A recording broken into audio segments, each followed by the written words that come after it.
Okay, welcome.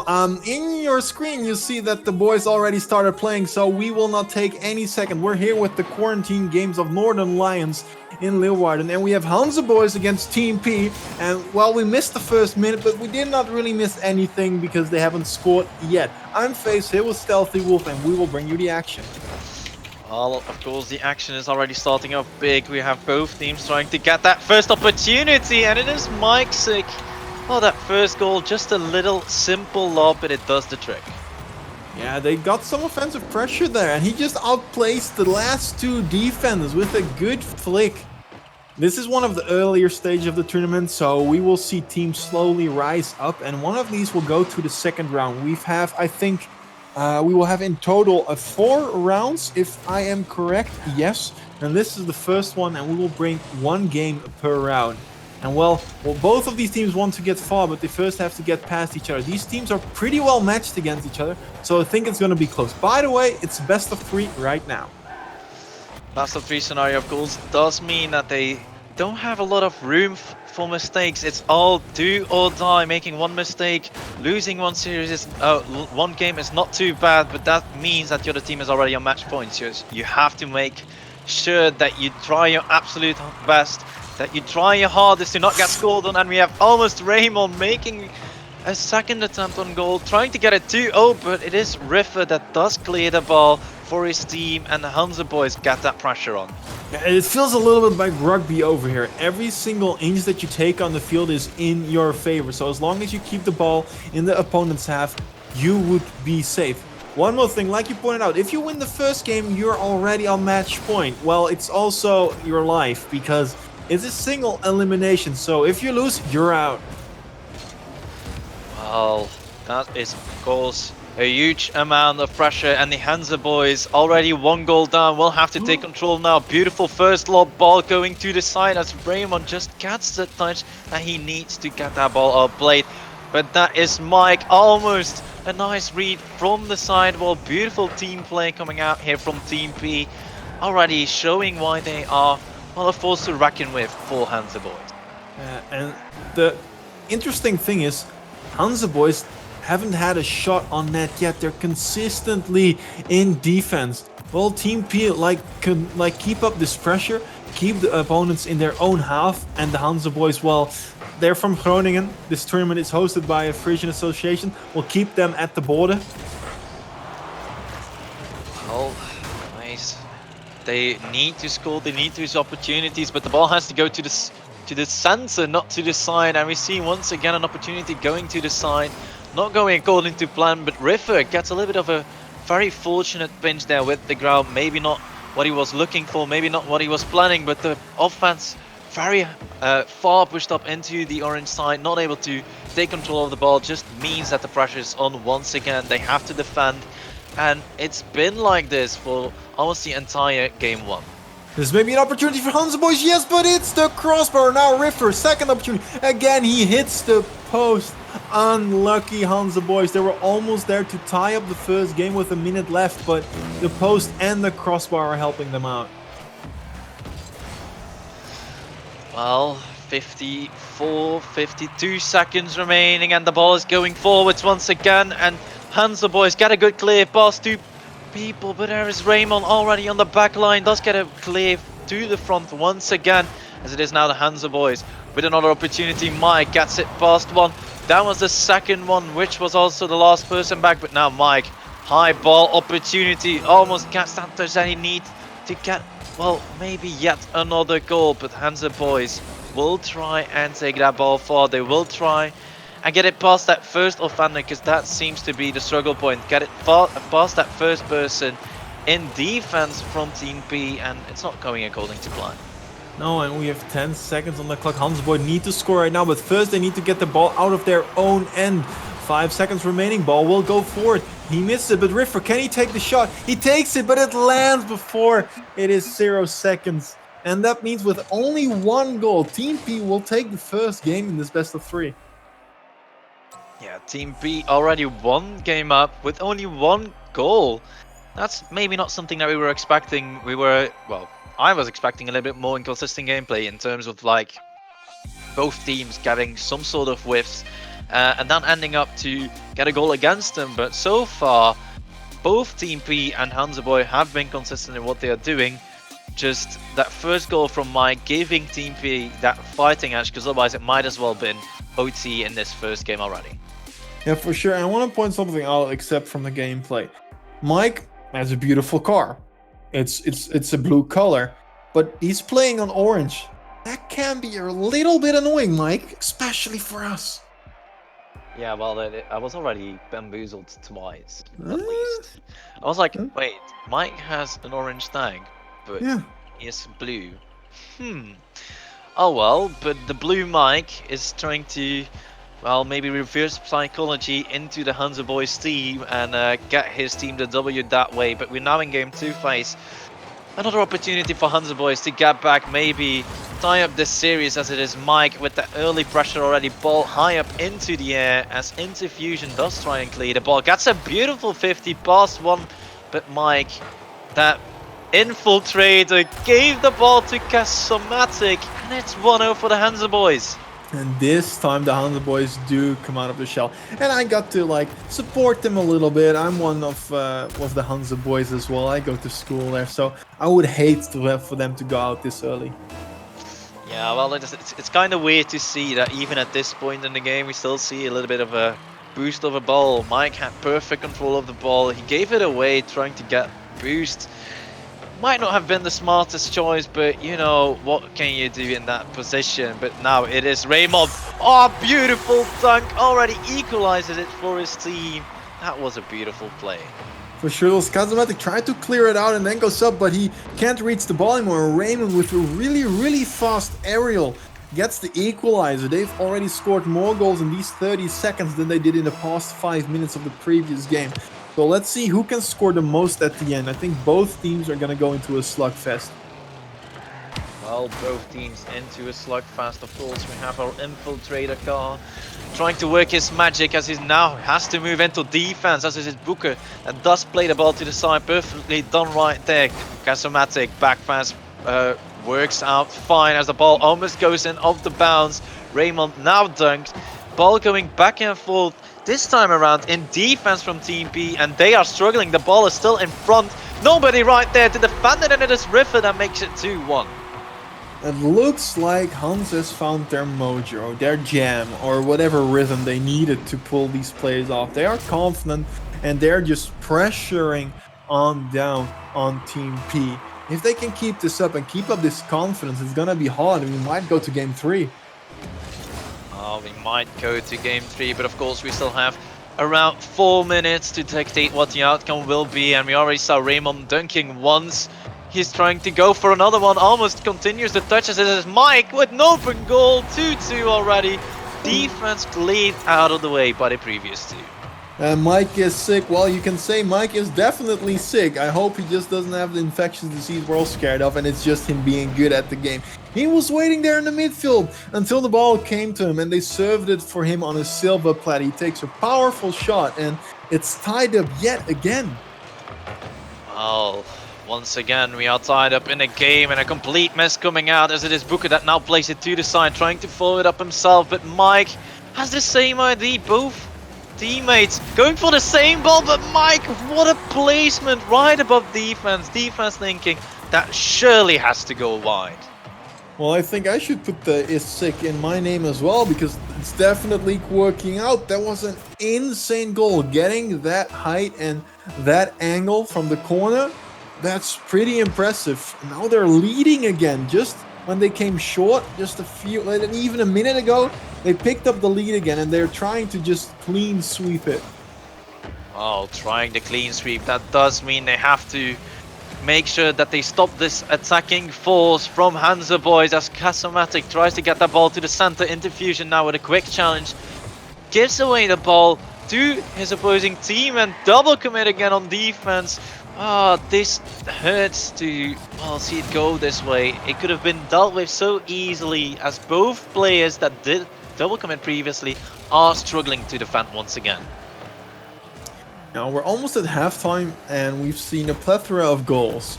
It is the lead for Team P though, but they probably still need to expand it. Do they want to be secure about their victory?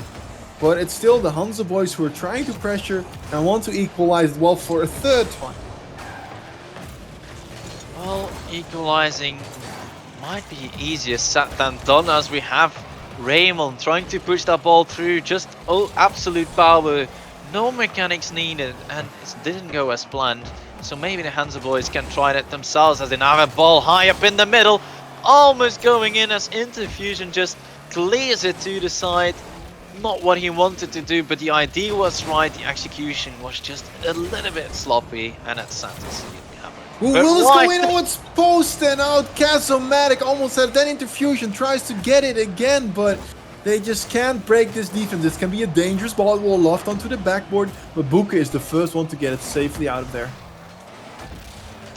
That opportunity for Casomatic would have been grand. Like, if that ball went in off a pinch, that might have been their goal of the tournament altogether, because you don't see pinch goals that often, and right there it almost went perfectly to the other side. It would have been a really nice goal, as Casomatic does get bumped into the ball, plays the ball to the center that way, but his team with Interfusion just turning around a little bit too early does make that opportunity go to waste. Refer with a touch. This is still dangerous though. Interfusion can get a touch out, an awkward pinch, but it's to the side, so he will probably be pretty happy with that one. Mike trying to pass, doesn't get it out. Now Casomatic, can he score? 1v1 with Buka. Gets a 52 Riffer. Riffer up in the air. Does he follow it? No, he'll just wait. And Mike does miss the touch. Riffer again, but it's still not in. The Hansa boys keep on trying and trying. Eventually, will it drop in? Yes, Riffer will make sure that the Interfusion shots will cross the baseline. And now we're yet again tied up. It's 1-0-1-1, 2-1-2-2, 3-2-3-3. This is such an equal game.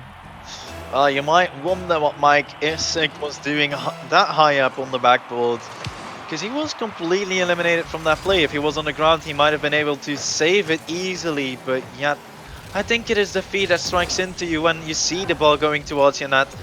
You don't know how to react that quickly, unless it is on pure animal instinct. If you're that much of a defensive mastermind, then you know how to respond to that. But the ball going forward for Team P again does give them that opportunity to get a good touch, as it is Raymond that has to clear it up past Buki.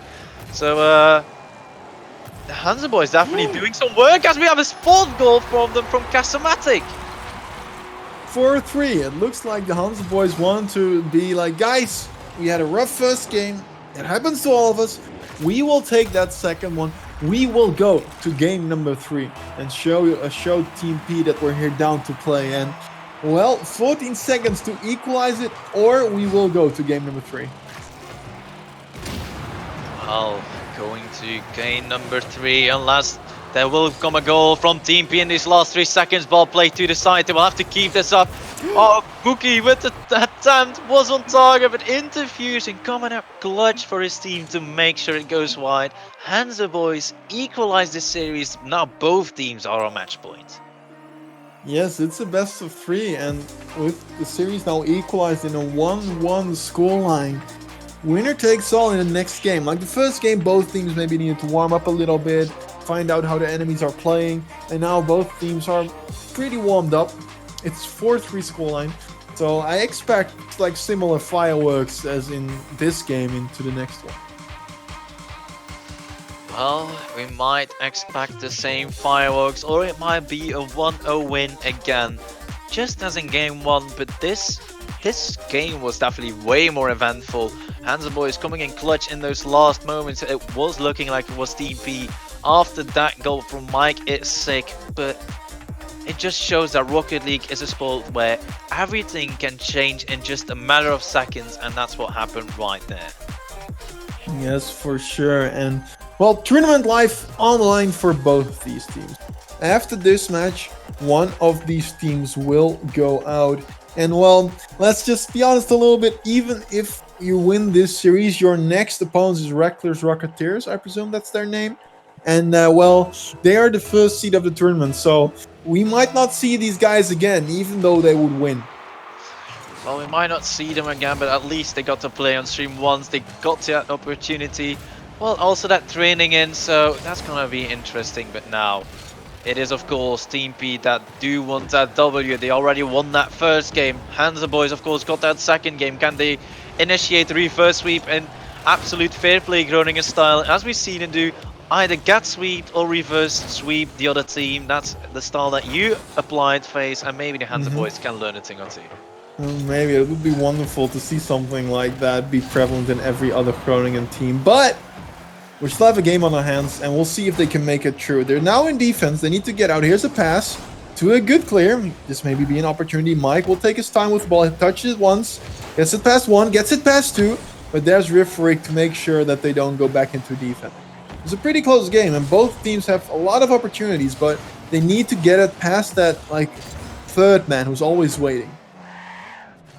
Oh, trying to get it past that waiting third man, right? That was a beautiful opportunity.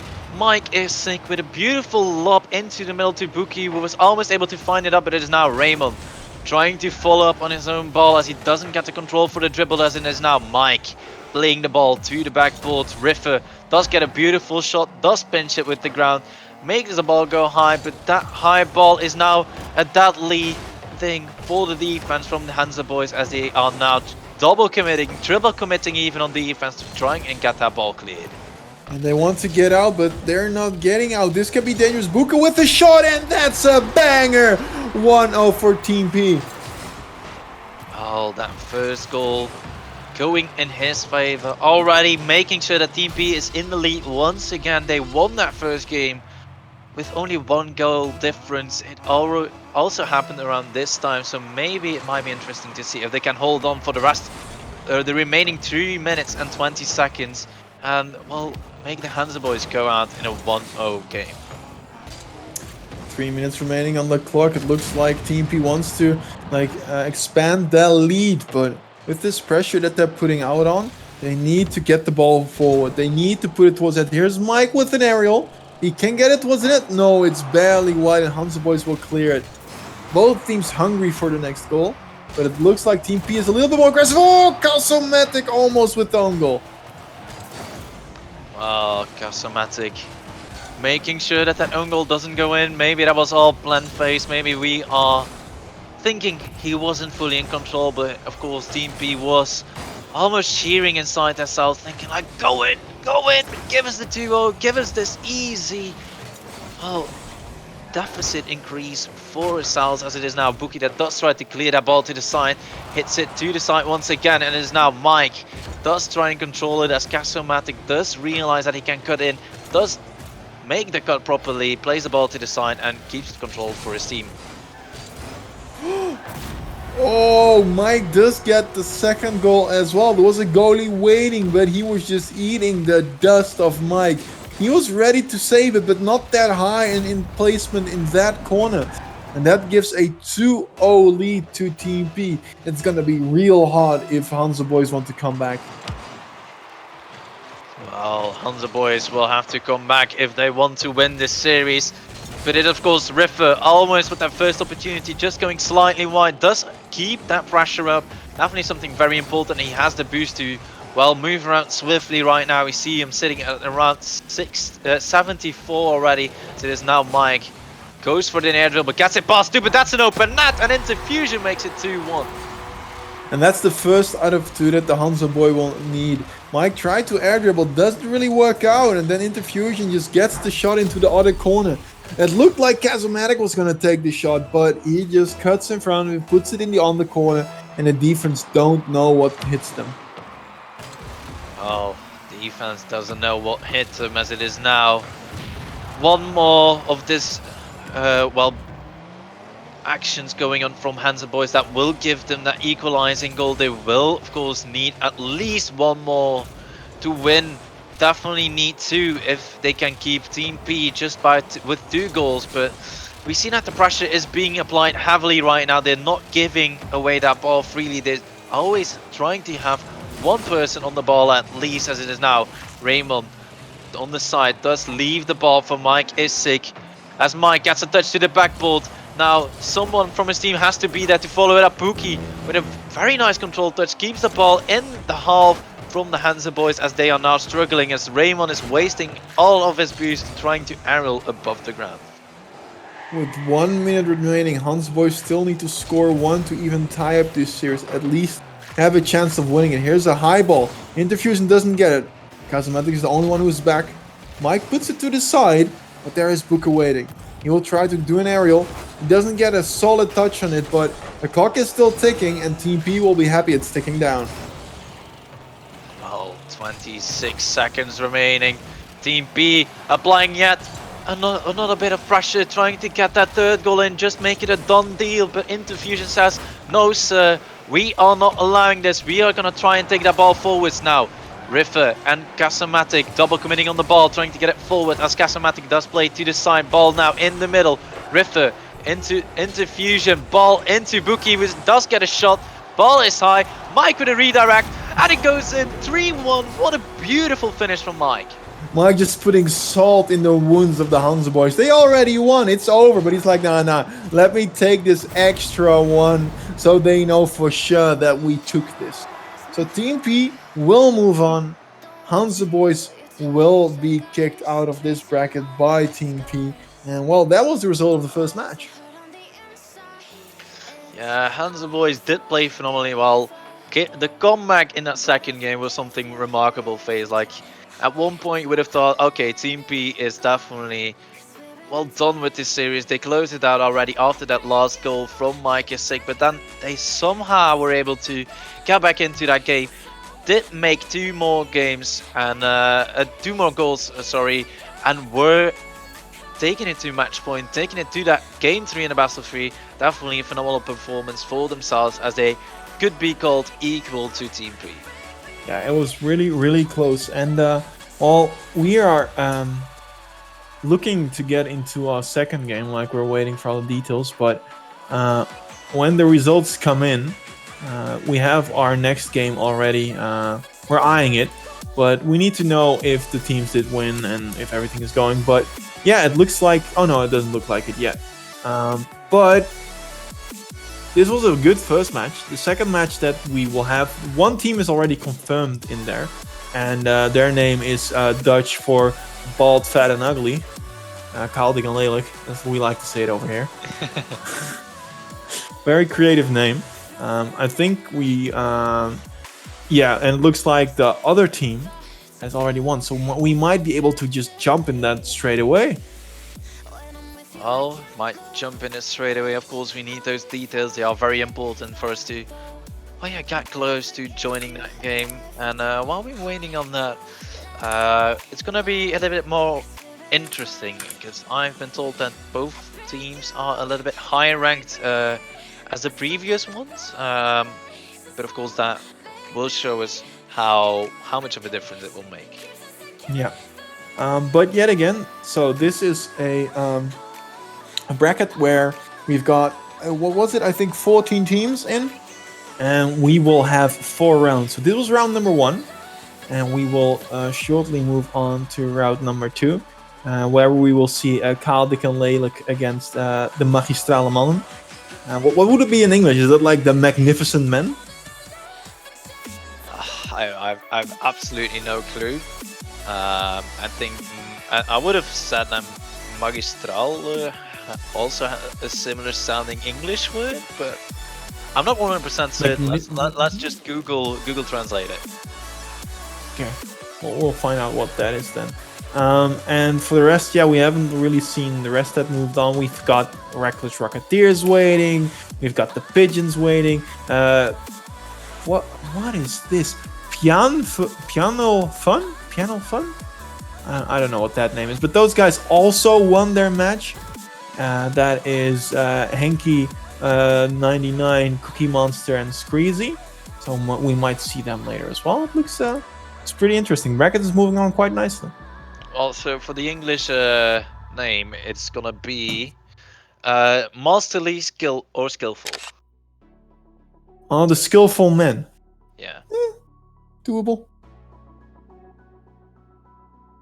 Okay, so yeah, we'll move on like shortly to our next match.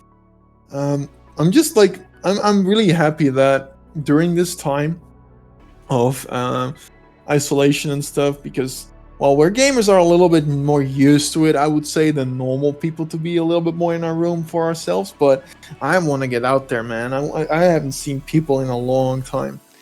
Yeah, you're definitely not the only one, FaZe. I think everybody really wants to see their friends at this point. You're like, Uh, well, it's been long enough already. You know, it's of course not the best thing, and it's definitely not smart if you're going out there, do come in contact with a lot of people. You are giving them a potential risk to get infected as well, and Yeah. in some way you're also making it way longer than it has to be, because if you can shut it down more efficiently, then it will be easier to, well, just make sure that everything is cleaned up and nobody is affected from your close friends, and that's definitely what you want.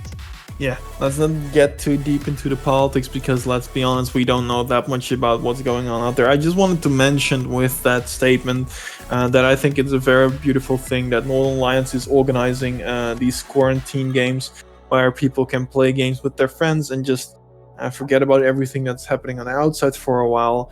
And it looks like a lot of people are having fun. Yeah, that's definitely very important, and yeah, it's gonna be an interesting next game, to say the least, and might not be as close as the previous game, but of course we will have to find out. Of course, it's yet another best of 5, best of 3. Sorry, before we move on to best of 5, it's not a best of 3. The semis are best of 5, and the finals are best of 7, if I remember correctly. So it will be interesting to see who the other teams are going to be to get into the semis. Yeah, we're just waiting for Sai to send us the deets, and then we'll shortly hop into that one. Sai was also one of the players, I think, who played the University Cup, so he has quite some experience. Yeah, Sai, of course, did represent Northern Line Esports together with Noddy, I think Rifle and Yolden as well.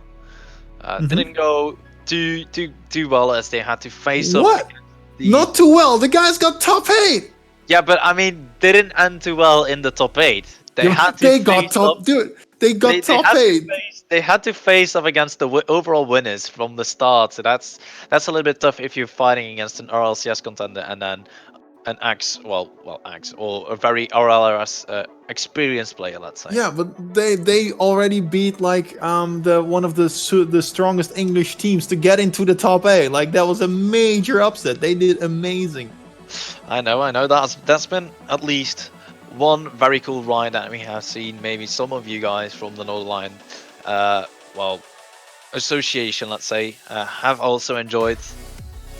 And with that said and done, we now have the lobby details. We are getting into the game. Let's hope the players didn't join this time around. Otherwise, last time I checked, Sai did have a brain, so I hope he communicates that with his opponents as well, and they won't instantly join it. See, to have a brain or to not have a brain is something easier said than done, but of course they are still waiting on the opposing team, so that's something nice. As we are only with 5 people in the lobby yet. Yeah, I set connection to so timed out, so I'll try to get back into it. But yeah, I think both teams will join very shortly, and we'll get one of the quarterfinals underway as quickly as we can. But I'm looking forward because Sai has shown us some the highlight clips in the. I cannot connect yet again, but he has shown some highlight clips in the University Cup of Europe, and I hope to see some more. Well, of course, hope to see some more. That epic flip reset that did poorly get commented on, and that's something we have to say. He wasn't very happy with the reaction from the Dutch feed from that flip reset. That was definitely an epic move. Maybe we're getting yet another epic flip reset. That might be something to look forward to. Yeah, and I think we're ready to go. So let's get this underway. And yeah, I'm looking forward to see if he can get another one of those. He's a good player. He can do some great stuff, but can he still do it when playing in the Northern Lions Cup?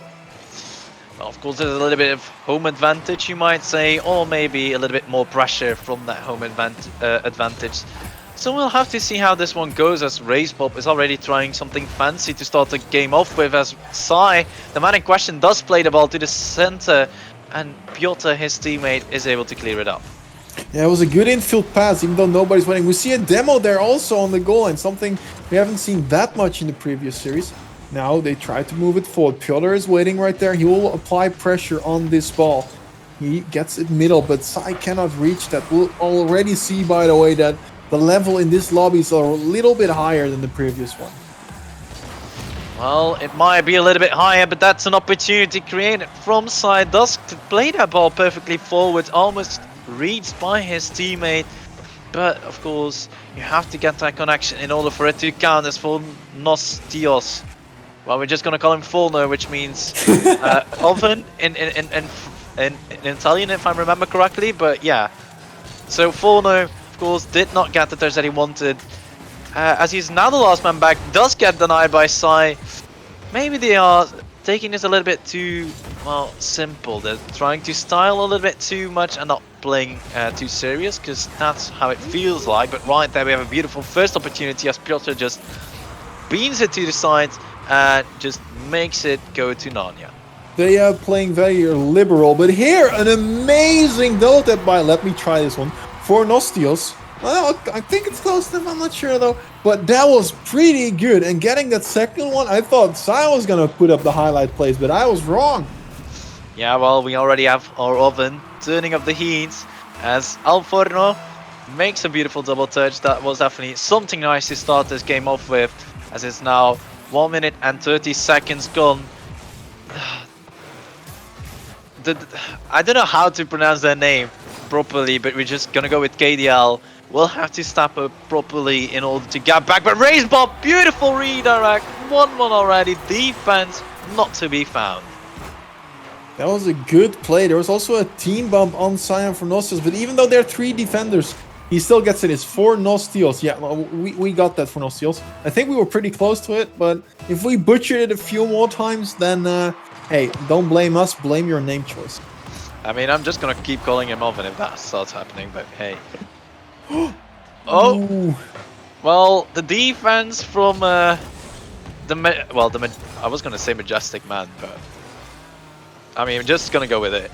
We will just roll with it. These names, these translations, we're not, what's a talk in English? Translator? We're not translators, we're just here to have a fun time. But the translator translates into another goal as there's Piotr and Sai with a beautiful team passing play first. Sai going to the side, Piotr finds Sai. Sai just places it perfectly back to the center, and that makes it 2-1 already.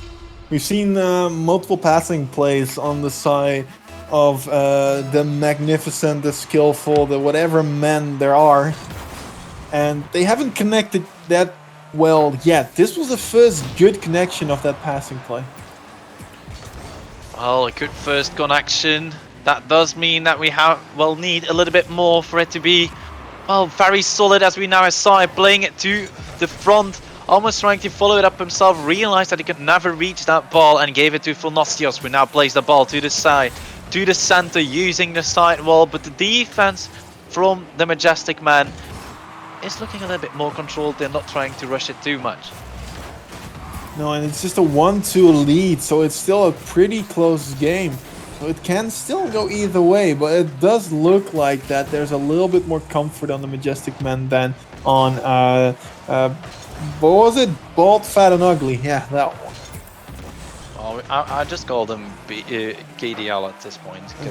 We will just roll with it. Yeah, right there we see it again. Defense highly pressured from the Majestic Man. Double committing on defense, maybe not the smartest thing to do, but it happens, and there's nothing that we can do about it. Ball here again, pushed forward.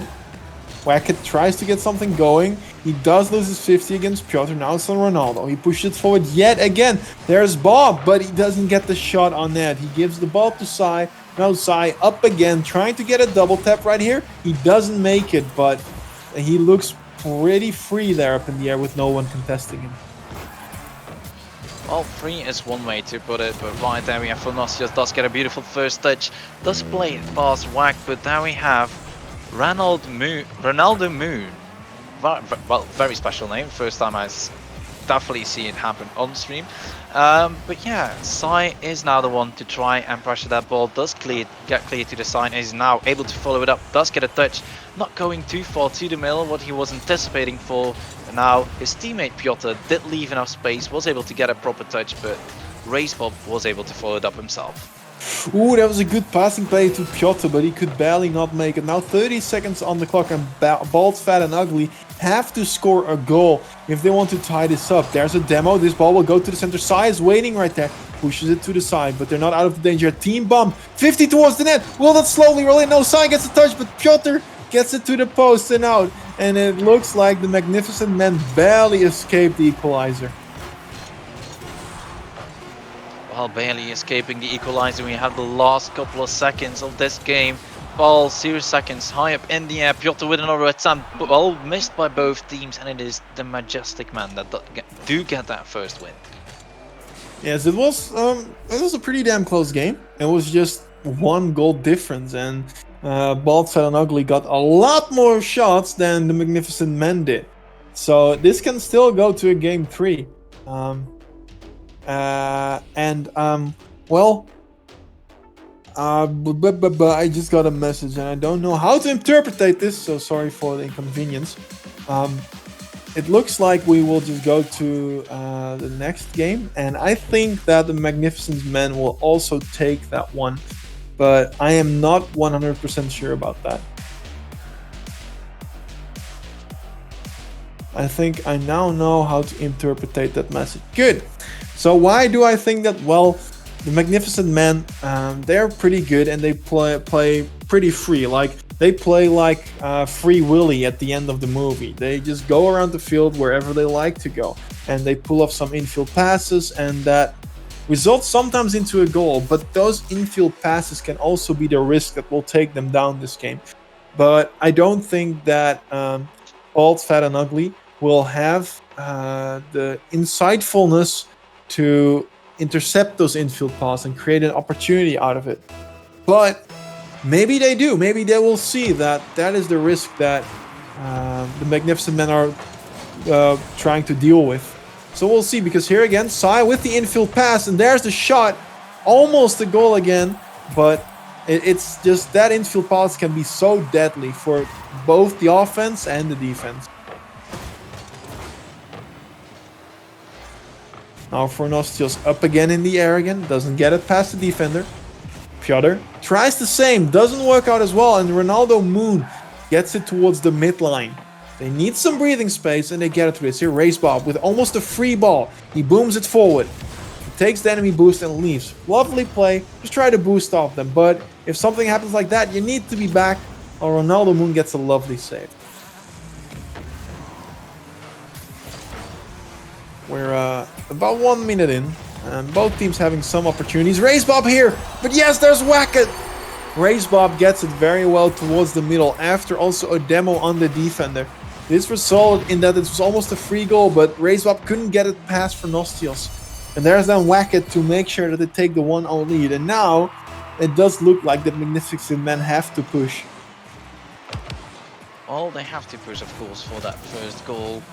They're now 1 goal down, a little bit different than the last game, sorry. And they will have to clean up, but it is, of course, KDL trying to take the time, but Sai did realize at that time also brings a weakness on defense and scores another one. A very, very quick turn there, beating out Wackett and shooting it to the empty net. Very quick reaction and very good awareness on the field if you could be able to pull that off. And now it's tied up again. It looks like the Magnificent Men are like, okay, let's start playing. We got scored upon, now we have to make it serious. Well, they have to take it serious. Sai does clear that ball to Fornostios, does play it up into the air for Piotr, does get a connection, but Sai not able to follow it up. A little bit too risky in their standards, and it might have been a beautiful attempt if Piotr was able to place it a little bit more forwards. Sai tried to make an attempt at the net yet again, wasn't successful on it. Ball again towards the middle, no goal, but Piotr's time, he gives it to Racebob, and that is not on the net, but that was pretty dangerous. Wow, pretty dangerous. KDL are trying to, well, get yet another goal, get yet another opportunity, but it is Piotr that does play the ball to the side. Race Bob, first good connection for Nostias, jumping in just in the nick of time to, well, bail out Sai from a very awkward situation, but Sai is now controlling the ball, gets it past two. That last man for Race Bob, able to get in and clear that ball to the side, definitely something they needed to do. It's still just a 1-goal series. Both teams have scored one, and well, it looks like the next goal is going to be pretty important. It looks like we're playing ping pong, like balls going back and forth. I thought we didn't play Hot Seeker in this tournament. Well, that's just too crazy of a game mode phase. Everybody seems to love it so far, and so do both teams, but apparently that is not the strategy that you want to apply when playing Heat Seeker. And yeah, we see it once again at Fnatic. Get that ball to the middle, does get a beautiful connection. The ball is now a little bit of a loose opportunity. Ronaldo Moon not getting a touch that he needs. Asai gets it past two, double touches it himself, and that was a beautiful redirect to make it 2-1 already. Sai is looking to carry this game on his own. Gets a good read, like you said, into the net. And that it's 2-1 with 2 solo goals from Sai. 2 minutes remaining. It still can be done by Bald, Fat and Ugly, but they will have to put on the same amount of pressure with maybe a demo as they did before. Here's then an opportunity, and out of nowhere, just off the kickoff, it's 2-2 again. Well, yet another opportunity of the kickoff. Race Bob beautifully to the center to Ronaldo Moon. Athanasios just didn't know what to do. He was stood there in the front post, not expecting a pass to go that far into the middle. That just left the net wide open for Ronaldo Moon, who's now trying to dribble it. Sign does get a beautiful connection, does make sure that his connection goes through, does apply that pressure and make sure that ball doesn't go against him. Now we're equalized again. Both teams can easily take this one. It looks like they're very close to each other in matters of skill level. I expected that it would have been maybe a little bit easier for the Magnificent Men. But it looks like they do have a hard time with this Bald, Fat and Ugly. Well, they might be having a hard time. KDL with yet another opportunity, and it is Ronaldo Moon that makes it 3-2. Where was the defense phase? Nobody knows. Not even the last defender, Piotr, that went for the ball, understands what happened. Well, I could easily answer your question, where's the defense? Well, he is there, but to be able to move the ball to a certain direction, you have to touch it. And it looks like Piotr forgot that for like just a small second. And well, if you leave the net open like that, I think they will score it. And now they're yet again on the back foot. Well, they will have to, of course, equalize it once again as Piotr now takes control of the ball, does get a beautiful first touch, but a second touch not going in his favor as it's now Sai with a dribble to the middle, to Piotr, to the side as it is Tronostios. But that doesn't get the touch. Sai as the last defender has to clear it to the side, does it perfectly, but that just means that there's yet another opportunity for KDL as they are trying to apply their pressure, trying to get that goal worked in. Now with 30 seconds remaining, there has to happen something if you want to see overtime. Inside tries to clear it, but Race Bob is waiting, puts it high up, just wasting time. They're still in defense on the side of the Magnificent Man. It looks like they're not gonna get out that easily. Wackett was waiting right there, doesn't get to 50. 9 seconds, Ronaldo Moon, he puts it high up, gets it past 1. Does he get it past 2? No, Sai does miss it though, and it looks like we're gonna go to another game 3. Well, yeah, another game 3 somehow for these stream games. We are able to pick out the best possible matches. Is it a script? Is it just randomly picked? You tell us. But of course, we are enjoying it so far. Best of 3s, if you have to see all 3 games played, is sometimes the nicest thing to see. And maybe the Majestical Man were giving themselves a little bit of time. Maybe they were like, just gonna play this chilled, see how it happens. But now they realize we have to take this fully sincere and don't underestimate KDL, because otherwise we're gonna lose. And in the previous game, it was Sai trying to carry his team to a victory with those 2 goals, but he cannot do it alone. If they want to win, they have to play as a team, and they have to do it together to be able to win this game. because, well, it looks like the server went down for maintenance, so at least for my part. Yep, you're not the only one. I think we all received it, so yeah, it's no Rocket League tournament without one disconnect at least, so here we go once again, yet another disconnect happening at the worst possible time. It's not the worst possible, you know, it can also happen like earlier or maybe during, and then you start lagging, so I like it at this time instead of being way like down the line.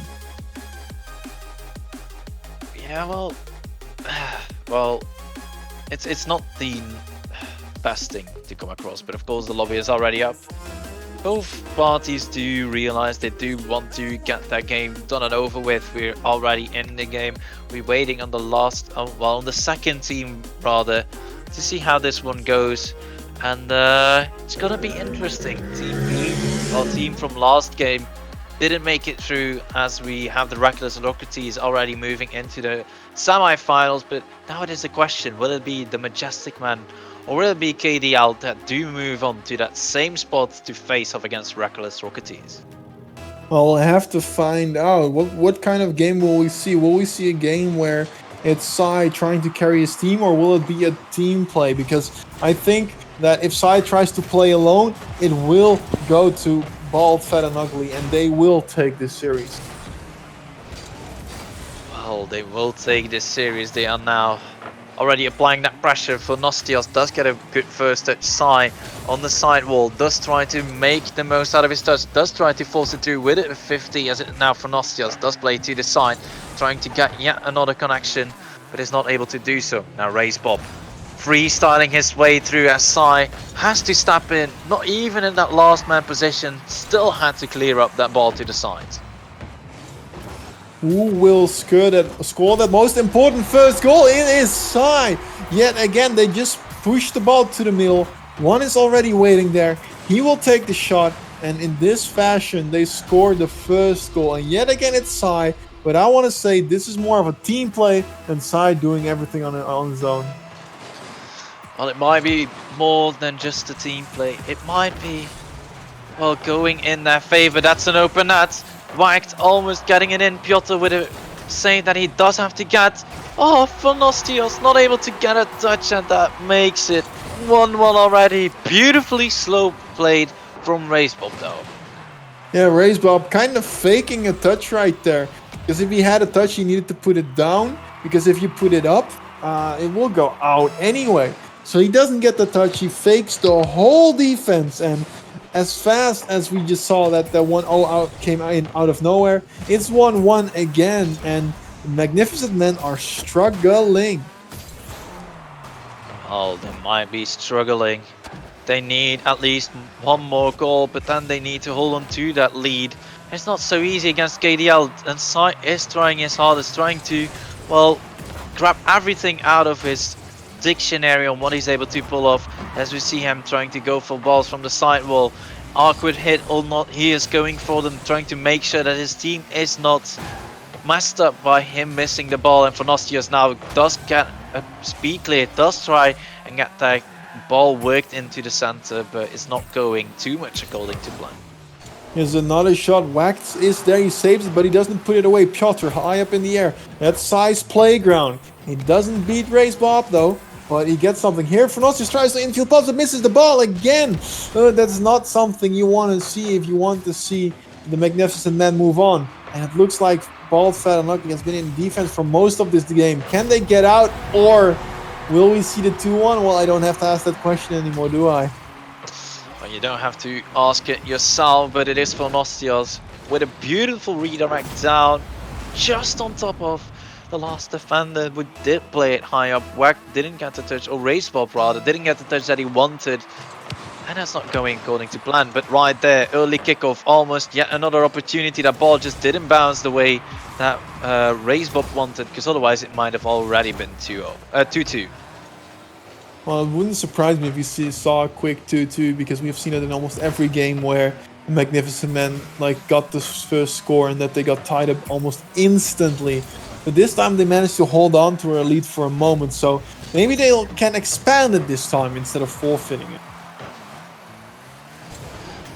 So, Yeah, another opportunity for Nastios does make it 3-1. They in way better position right now.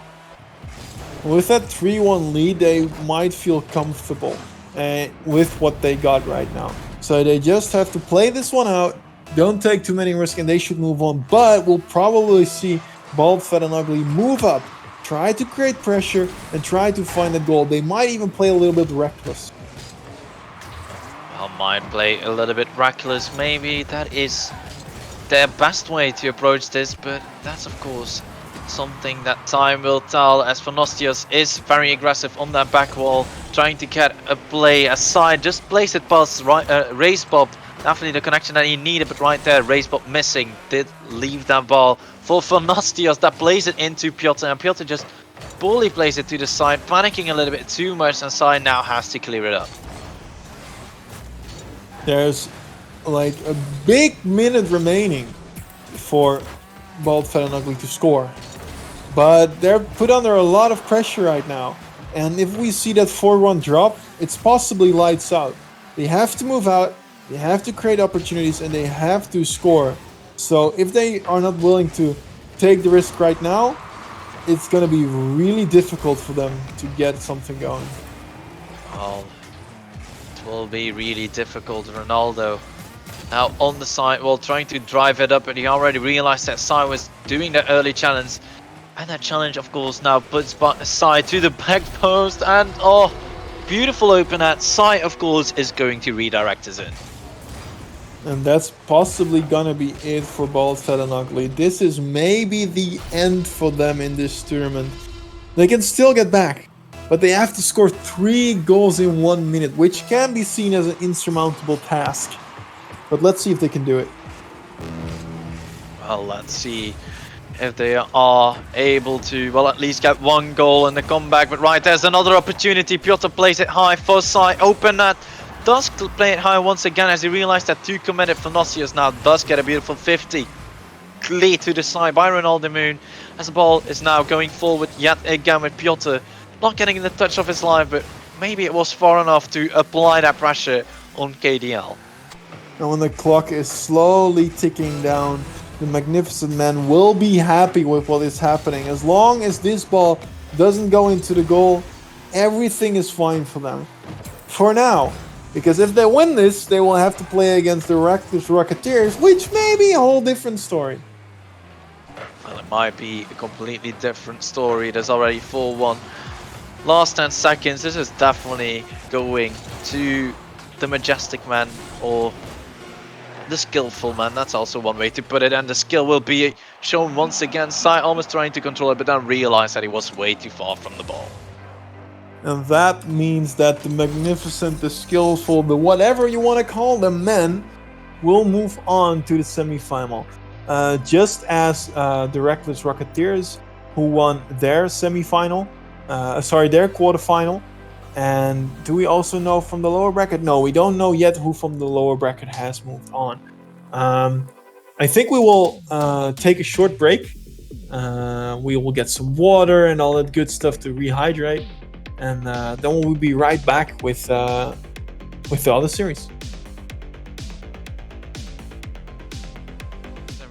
We are back with the second half, the best of 5 series, and that's of course the semi-finals. Then moving into the finals, we're gonna do both semis, but the first semi we're going to see is going to be against 2 teams that we haven't seen on stream yet: the Pigeons versus Zompige Zalmies.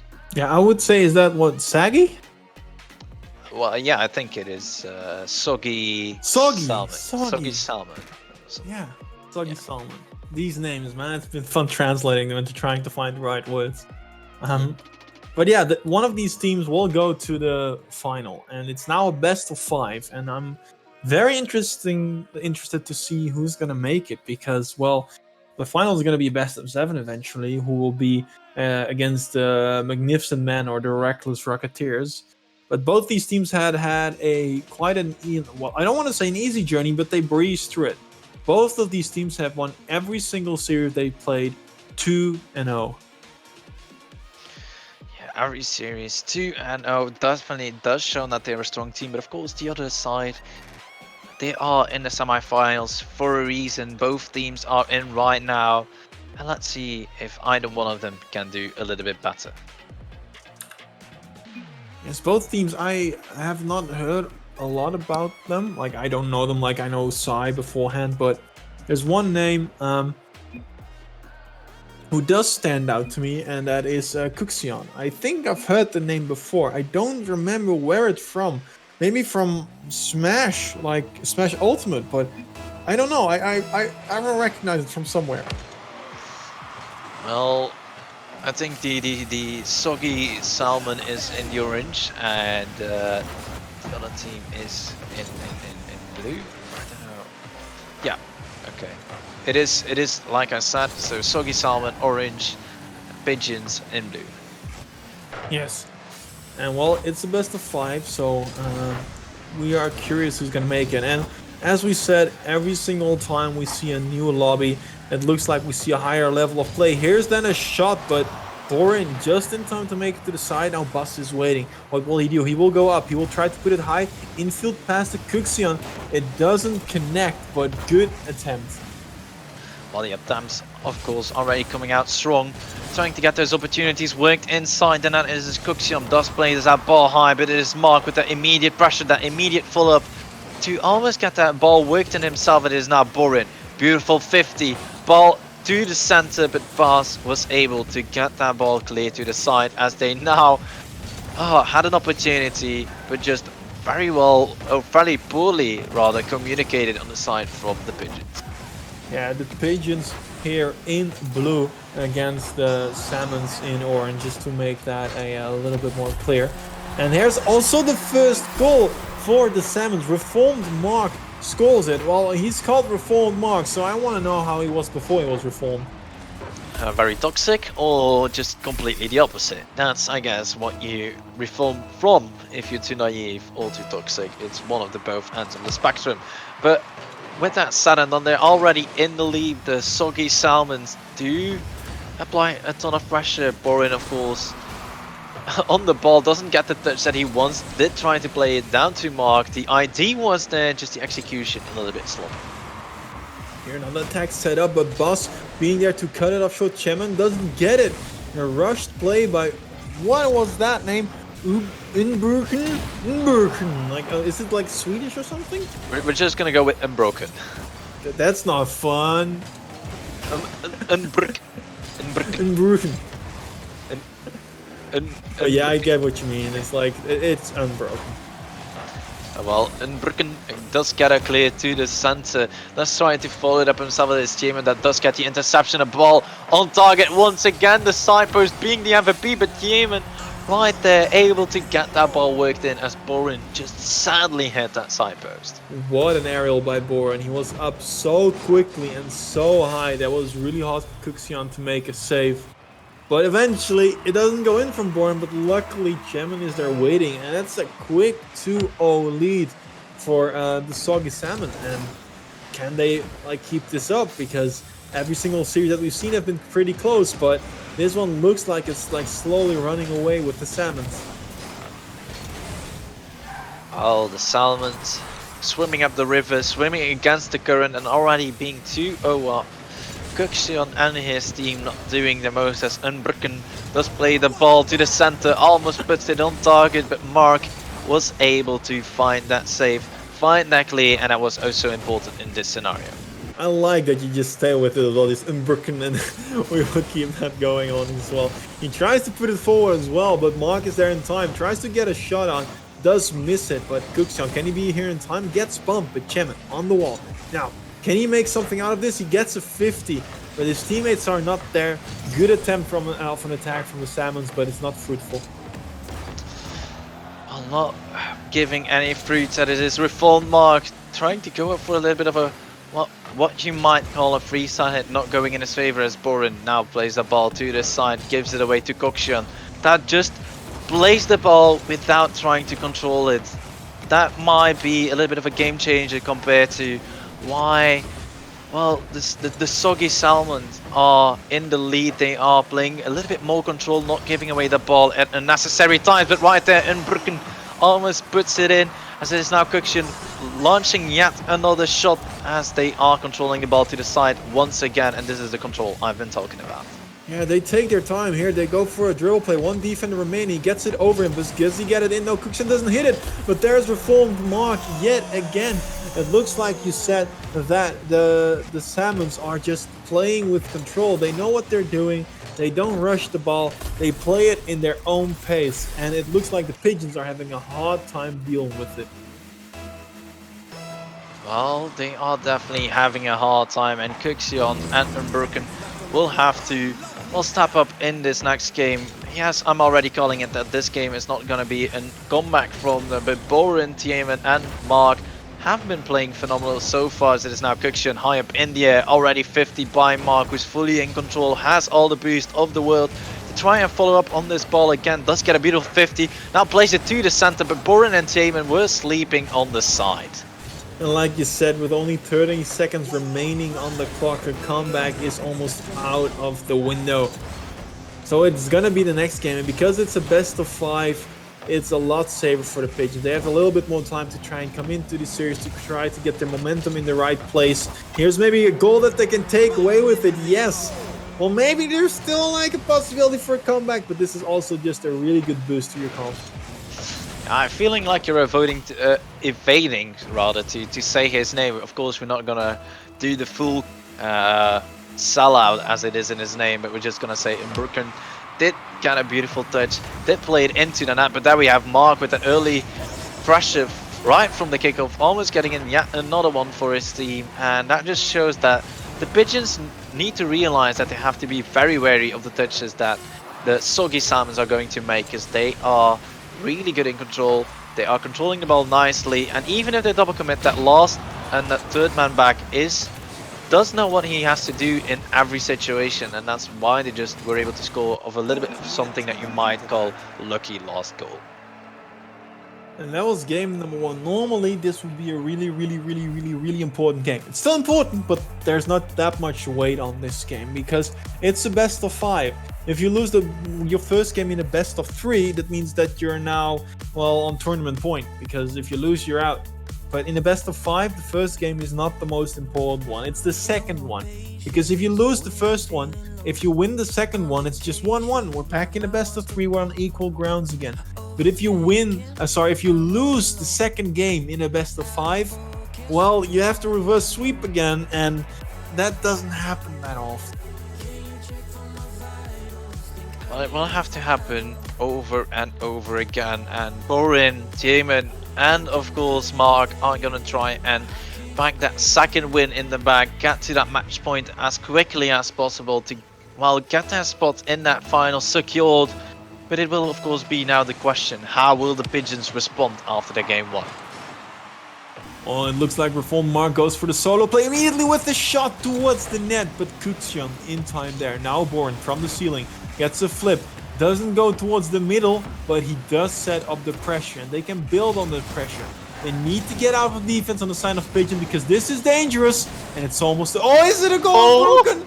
They're still chilling with the shot, and again with the save. I thought we could count that one that was in, but magically enough, the Pigeons do survive.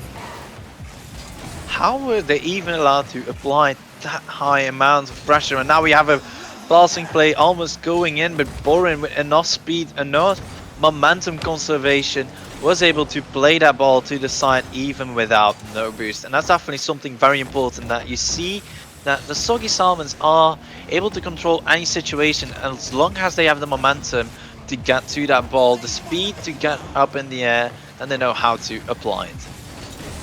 Well, the first minute has just gone by and both teams haven't found a goal yet, even though there was a lot of pressures and a lot of opportunity. Mark doesn't get a good shot out of it, double bump on Chairman, but doesn't make a difference. He still gets a touch. Now Borin with the shot, but saved by Bus. And it looks like they're off of the pressure right now, but both teams getting a few opportunities, but it still looks like the Soggy Salmon have the dangerous ones.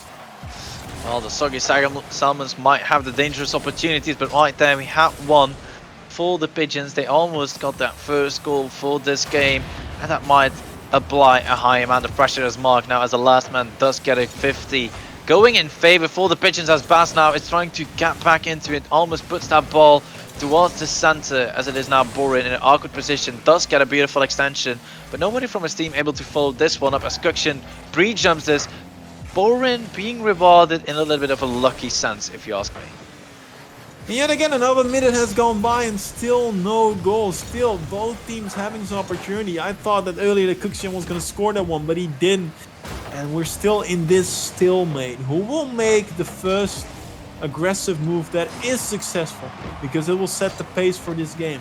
And it looks like the Salmon don't have a feeling that they have to. They're still taking their time. They're just waiting for the right opportunity instead of trying to create everything. While trying to create everything, it is of course now the Pigeons on control. Kuxian almost finding Bass on the other side, but now it is Mark with a redirect, puts it to the backboard. Unbroken doesn't get the touch that he needs. The ball is high up in the air, but Bass with just enough speed is able to outplay Borin right there on offense as Unbroken now goes for a double tap, trying to get it to the middle, but Kuxian wasn't expecting anything like that. Neither were we if we see such a ball. No, it's up to Kuxian. Gets the touchdown, but two defenders are waiting. Like every single time we see that the Salmons are in defense, there are multiple members in defense, and it shouldn't be that awkward. And they still remain calm, even though it's on their own goal line. And I want to applaud to them for that, because that's a very rare skill you see in Rocket League. And they get rewarded in the long term by being calm and collective and get the first goal in the second game. Well, I don't know if I already told you, FaZe, but I once played against Arsenal, the RLCS contender in twos, and he was exactly the same. And it is some skill that you have to train yourself in to try and stay calm in every circumstance, even in defense. Even in defense, you have to want to control the ball from time to time. Even if you're going to get 50, you will have to build that confidence, that trust in yourself that you're able to get a beautiful 50. And right there, that was exactly what the Soggy Salmons were doing. They were doing it perfectly. Even with all three in that, like you said, they didn't double commit, they didn't even triple commit, because they had that trust in one of each other to get a good 50, and that's how they got that counter-attack going. And they still play very controlled and just trusting themselves to get the hits and get the touch. I would like to see what is happening right now as well. The Pigeon just speed it up. Just try to out-pressure them, because at a certain point they might fall under pressure. But we haven't seen that yet, and with the Pigeons, well, Tournament Live not on the line in this game, if they do lose this one, they will have a really hard time getting it back. Well, they might have a hard time, of course. It is now a team and plays it to the side, does go for yet another touch, and they're just circling themselves out, making sure that nobody has to leave that position from an awkward moment. And right there was an opportunity. Jamin already got it past one. Almost faked out a defense, did give himself enough space to get that chip shot, but it is now Tiemann with a nice launch. Mark almost trying to extend it with a doink, now trying to go for an aggressive bump, all demo, but he didn't get rewarded with any. Now with 10 seconds on the clock, the Pigeons have to score to get overtime. It's an opportunity, but Chemin is in the way. Mark doesn't get a touch. He can be a shot by Bass, but Borin and Chemin together. The power of friendship compels you. And they save the goal. Now the ball just has to need to drop, and yes, it is again Soggy Salmons who take the second game. Well, Soggy Salmons definitely played well, and it was a very close second game. Yeah, the Pigeons, of course, falling a little bit short. It's not 3-1 this time around. They were able to get it to 1 goal difference. Maybe that might say something for the next game. Maybe they're able to do something better, but oh well. Well, they have to if they want to get back in this. At least the Pigeons need to. Like, they're putting up a decent fight, but just the calm and collectiveness in the defense of the Soggy Salmons, like, they're just 3 men waiting right there for you to take a shot, and they will probably save a lot of those shots. So they have to be a little bit quicker if they want to go offensively. Because if they stay defensively like this, when they're just like, yeah, guys, it's fine. They let them just come to us. You need to be a little bit quicker in your going from defense to offense, so that the people aren't back in time yet. But we haven't seen that too much from the Pigeons. Well, we haven't seen too much from the Pigeons, but it is Bas. Does play that ball to the side. Taman already on the backboard, getting a control touch, leaving that ball to Kuxian and just trying to read what he's going to do as Borin plays it high to Mark. Almost able to find a touch on that ball. Very incredible to see that he almost predicted where the defense was going to put it. There's a ball again on the backboard. Unbroken gets the touch away. That will be something that they need. They needed to breathe a little bit to get themselves some boost, to get themselves some position. But that also means that you have to be back on defense. Luckily, Unbroken is there waiting. This could be an opportunity, but no. Shaman just gets it out, and it's yet again the Soggy Salmon who create a good opportunity, but they didn't score. All they didn't score, and now we have Reform Mark playing the ball to the center to Tiamat, but a good patience right there from Unbroken. Able to read how the play was going to evolve and did act accordingly, but it is now a ball given away from Mark Borin. Now will have to step in, does get a beautiful pinch. Skuxion gets a pull touch. Tiemann does play it to the side, trying to get another extension. Ball goes to the center, but not as well the Soggy Salmons were hoping, but Boring does get a beautiful second touch. Tiemann now taking his time, does get a controlled touch, but the Pigeons are speeding up phase. They are listening to what you said. They're like, you know what, we're already in that last game. It might go 3-0 at this point, but if we're not going to go down trying, I don't know. Well, they will certainly have to try to make something work of it. You see though that the Soggy Salmons are just playing as calm and collected as always, just waiting in defense until the ball comes to them, which has been working quite nice. Here we see an infield pass, but Kukshan intercepts that one. Now it's up to Bas. He will put it backboard. Mark is waiting there and puts it to the side again. Almost all of the attempts of the Pigeons strand somewhere on a defensive player. Well, somewhere on the defensive player, and right there we see it again. Kuxian, last man back, does get a ball touch. And again, that's a position where you have to have the balls, let's say, to slow down the play. You know you're the last man back, you know your team is never going to make it in time, and yet he went for that pinch play instead of trying to slow down that ball, trying to force a 50 from the Soggy Salmons, and that might have been a better situation. But right there we have Bas almost getting that ball in as it's unbroken now to the backboard, but nicely cleared to the side from Borin. Then he gets a good flip off as well. This will get them maybe an opportunity. Kuxian is up, he misses. This ball will just slowly go in. A double whiff in the air, hello? Well, defense might be broken at this point. Mark was just like, you know what? We need a little bit of time. I'm just going to lob the ball. Then we see Kuxian leaving that ball as he already heard one going up. Then realized that he had to go for it after all. But that moment was a little bit too late. That ball was free. It was soaring through the sky and soaring inside the net from the Pigeon.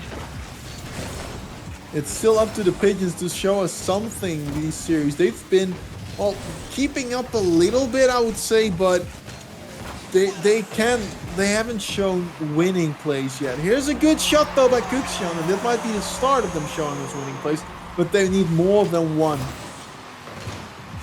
Yeah, right there we see again that opportunity is all created from a beautiful 50 from Bas, playing up that ball high as a result of a pinch between himself and one of the defenders, and Kuxian was able to read it, and maybe they need to realize that that is the way to go, but that's a kick-off goal for Kuxian, already makes it 2-2. That's a nice start for them. A kick-off goal is always something you want to take at this stage of the game. Like, I would be very, very happy about that one. And this will give them mental a big boost. They have to win this game right here and right now. And just 10 seconds ago, it was a 2-0 scoreline. But they've managed to equalize it. Like, we've seen a lot of equalizations today. Now it's up to the guys from the Stamens to get that lead back again. They cannot sit back anymore. They can't sit back anymore. They have to go all out, all offensive as it is Jamin that launches that ball to the backboard once again. Bas does of course try and relieve that pressure from getting a nice clear, but Kuxian is wasting his boost, and Broken with no boost again does play it to Bas. Bas with a double tap almost does it, but just slightly too high as it hits the crossbar, but that's an open opportunity and Kuxian was not able to take control. A good minute remaining for both teams to find them the winning goal. It's Chemin on the side of the Salmon. He takes a shot, but Bas waits there. He gets a soft touch. Gets it past all the defenders. This is an open net. Can they make it in time? No. It is Mark cutting off the offense and making sure that the Soggy Salmons don't go down. Right there, that was a beautiful show of skill from Borin. Ends up even in a goal for his team, but right there, if nobody's side in the corner, he had no boost, flicked it past one and was able to drive the ball all the way to the front, giving the ball to Tiemann, was able to center it to Mark, who was able to score it, all initiated because of Borin's 150 IQ play, if you ask me. Now they're yet again in the lead. Maybe another kickoff goal. Yes, it's there. Yes, it is Bas. He equalizes it immediately. As fast as that lead was taken, Kukshamp applies pressure, makes it a hard ball, then bumps Chemin out of the way. So Bas gets the open net. As fast as it was 3-2, we're 3-3 again. Second kickoff goal for the Pigeons. Well, second kickoff goal. Now, of course, the Pigeons need yet another one. With 50 seconds remaining, we have Unbroken going up. Ball to the side. Shot from Kuxian as Tiemann pre-jumped in, and that makes it 4-3 already. I don't know, but it looks like the kickoff is just the territory of the Pigeons. Once they get one goal off of kickoff, they will get multiple out of kickoff. And they were behind almost the whole entire game. And now, out of the blue, in the last minute of this game, they just score almost 4 goals. Well, scored almost 4 goals, but it is Reformed Mark, with an immediate response right there. Beautiful clear, does bump into his teammate Borin. Fakes out the team member from the Pigeons on the backboard, and Mark just perfectly ran there, hit the crossbar, but it went in. Who is gonna score that last all-important goal? Still same story. If the Soggy Salmons win this, they are through to the final. If the Pigeons win this, it's maybe the start of the reverse sweep. But their tournament life's on the line, and with 20 seconds remaining, we will see overtime, or we'll see them go out.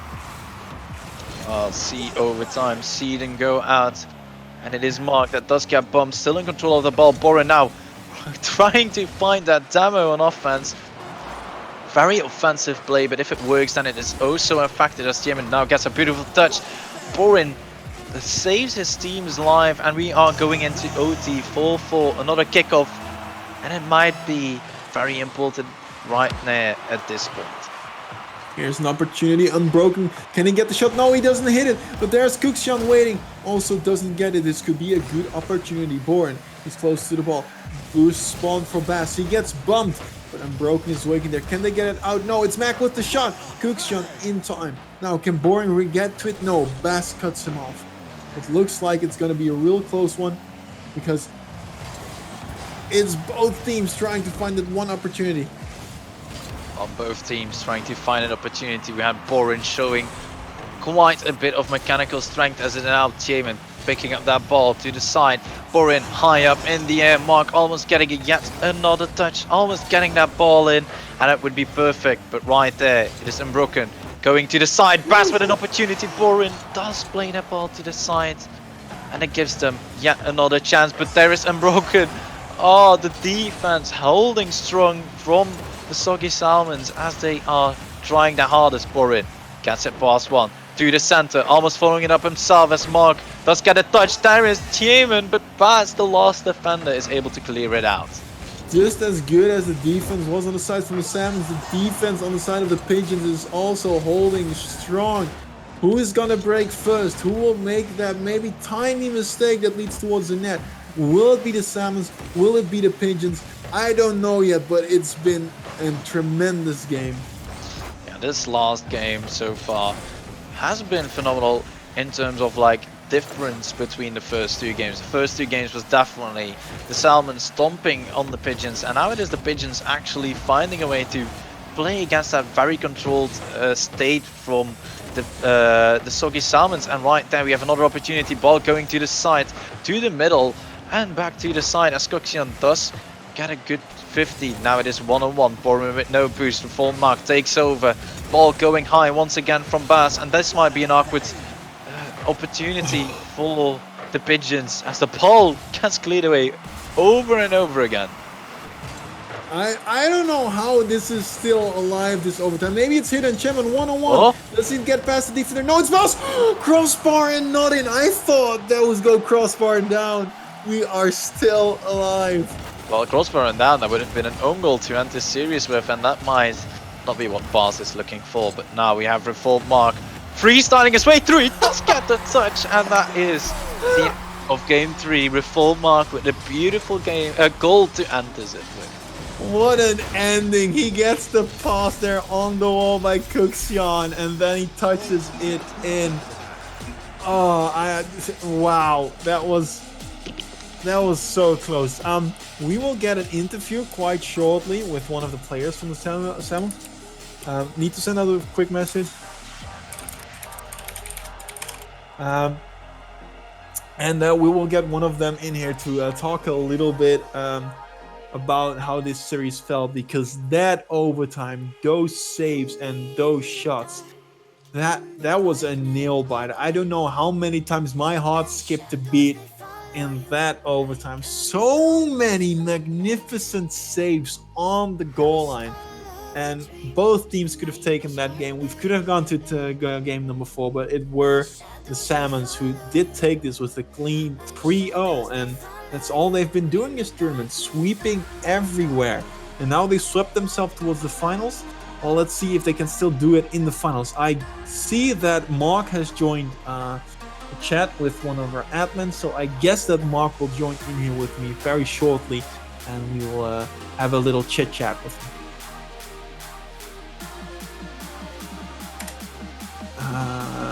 And apart from that, we have a next series waiting for us, which we will join in quite shortly, which will be, let me take a quick look.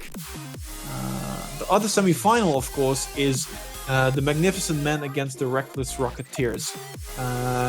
And Mark is gonna join us in here, and then we'll talk about how that went. Hey Mark, how you doing, man? I'm doing good, man. How are you? I'm doing fine. Okay, I want to ask you a question first. How many times did your heart skip a beat in that overtime? I mean, it went pretty weird, right? We had no boost whatsoever the whole time, and they were just shooting, and I don't know. We went kind of crazy in Discord, like how we didn't get scored on, but I mean, in the end, it worked. I don't know how, but it worked. Yeah, that doesn't matter. You guys won it. You guys scored, and you're in the finals. One question before we go into your gameplay kind of stuff, if you want that. Are you like a member of Northern Lions, or do you know them, or do you study in Leeuwarden? I study at the NHL Standard myself. I know that the organization is there, but I haven't really been into it too much. I'd like to do it, but then the whole Corona thing happened, so I didn't really get to see the whole gaming facility and all that stuff. Yeah. But definitely for in the future, it's kind of fun to check it out at least. Yeah, for sure. Gaming is quite fun if you can do it with your friends. And what's more fun than gaming online is sitting next to each other. But we'll have to wait for that a little bit. Exactly. Can you tell me a little bit about your team? How do you guys play, or do you want to not share those trade secrets? Well, I don't know, man. We played with each other, we met 3 or 4 years ago, and then we played a lot, and then it kind of went all sudden, or all quiet. And now I message them saying you guys want to join the tourney, and I don't know, we're just playing together and having some fun, and I guess we're winning, so it's all good. Yeah, you're for sure winning. What was something that stood out to me was that you guys played pretty defensively, and you guys just wait for the ball to come to you. Is that something you do on purpose? I mean, yeah, or at least I do. I wait for him, and we have the Boren guy. He's kind of mechanical and all that stuff, so he does his thing, and then we follow up, and if there's a mistake, we just punish the enemy if it's possible. Okay. So you guys made it towards the finals now, and you will have to play the Magnificent Men or the Reckless Rocketeers. Do you know anything about those guys, or who would you like to prefer to face? I watched the stream, and I know I think it's the, how did you call it? I like the Magistrale Mannen. Yeah, we call them the Magnificent Men. All right, yeah. And I know they're pretty good, or at least the Psy guy, and I think one, two, but I don't know too much about them, but okay. We'll figure it out. Yeah, you guys will figure. Do you want to say anything to the stream or to the people watching? I mean, hope you guys support for us, and we're gonna try and win it. Okay, well, thank you a lot, Mark, for being in here, and I wish you good luck in the finals. Thank you, man. Thank you. We will take a short break and we'll get back to you with the other semifinal in hopefully a few minutes. So welcome back. You guys just seen the Soggy Salmons getting a 3-0 sweep over the Pigeons, which means that they will be in the final waiting for their opponents. And their opponent is going to be the Magnificent Men or the Reckless Rocketeers. I'm pretty curious what we're going to see on Face, jointed with Stealthy Wolf. What do you think, Stealthy? Well, it's gonna be pretty interesting to see. We saw how the Majestic Man already played their games. Didn't go too much according to plan. The other team came very close in order to get to it, but of course, the Reckless Rocketeers got to this point of a sweep as well. They did have the first round bye, so they have like one last game played. Of course, it's just one best of 3. Might not be as much as a warm-up, but it has been about 30 minutes well, I think 30 minutes is like a fair share to say, so it's going to be pretty interesting to see which one of the two teams prevails. It is two former teammates in the Uni League, Jordan against Sai, so it's going to be pretty interesting to see how it goes. Yeah, for sure. It's going to be a little bit of a rivalry between those two players, and I'm very curious who's going to take it. I do think that there's a bigger opportunity here for the Magnificent Men, but we'll have to see. We're not sure about that in any way. We're here again with the best of 5, so the winner will have 3 games, of course. I don't know why I'm even telling you that, guys. I'm just like filling some time here, maybe. But we'll see. Game is started, and Sai is on the offensive. Yeah, it's already a 1v1 scenario between Sai and Jordan being dragged out time over and over again. We had first the kickoff won by Sai, then a challenge from Jordan to shut down Sai immediately, also being won by Sai, so Jordan might be losing that 1v1 already. Yes, and here's then Cocos Note. Yeah, I want to translate that, but bottom. Cocos Note bottom. Coconut bottom. Perfect. Want to use another word, but let's keep it PG in here. Yeah, exactly. But yeah, Coconut Bottom, like you said, is now trying to get that ball to the minute, trying to get that ball to Jordan, who is now finding a touch, does play that ball up the wall, does try to dunk Piotr, but Piotr gets a nice first touch, then player Roy Boy applying the street strategy, or what I like to call the low GC up until 1650 strategy, where you just throw yourself at every ball. One little thing though, the teams are a little bit reversed. We have Reckless Rocketeers in blue, so if you look at the scoreboard it's the other way around, and we have the Magnificent Men in orange right now on the field, so you guys at least know which team is which. Yeah, we're trying to resolve that as quickly as possible. There's nothing that we can do about it, but with that said and done, the game of course goes on. We have Coconut Bottom trying to get that ball to Jordan. Jordan now trying to get that extension, but he was a little bit too much forward. It's now player Roy Boy just launches that ball, and it's a little bit the same as the Pigeons had last game, where they just had to play against the Soggy Salmons, where we're controlling every ball and not just banging it, just in the same exact way that the Reckless Rocketeers are doing. There's maybe an opportunity though, but Jordan taking his time and pushing it forward yet again. Nos just pushes it back. It looks like we started our ping pong battle yet again, because Sai pushes it forward and then Jordan doesn't push it back. And that could have been an opportunity, but Sai doesn't get it onto the target. Well, Sai not able to get it on target. Now we have Piotr trying to get a touch on the ball, does play it to the side. Another beautiful touch from Coconut Bottom. Does not get it past Sai, but Sai, his touch was a little bit too poor. Does get into rotation once again, and he's trying to solo the defense. Maybe not the best way to go, as Coconut Bottom does do the move that we've been talking about, trying to outplay your opposing team by, for once, not banging the ball if you've been doing so for the last 3 minutes. We've seen not a goal yet, some small opportunities, but not really big ones that are like really hard to save. They're just shots at the net, who both teams are pretty comfortable with saving. But eventually I think a thing has to happen, and this ping pong battle will end. But it's maybe gonna take a while. Well, taking a while. 1 minute and 50 seconds remaining as the Coconut Bottom does play that ball to the center. Beautiful read from Fronostios as Sai is on the side wall. I don't know what he was expecting, if he was expecting the enemy team to play the ball towards him or not, but That might be a little bit too much wishful thinking, but speaking of wishful thinking, we now have Funostios with a beautiful touch, almost, well, trying to aim for that second, does get a beautiful bump that he needed to get a goal cleared for Sai.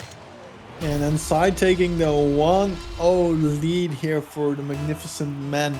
There's going to be a little bit of a grudge match between Jordan and Sai, and I would like to see those guys trying to rip it up. And who's going to get out on top? We don't know yet, but it looks like the Magnificent Men start out with a goal.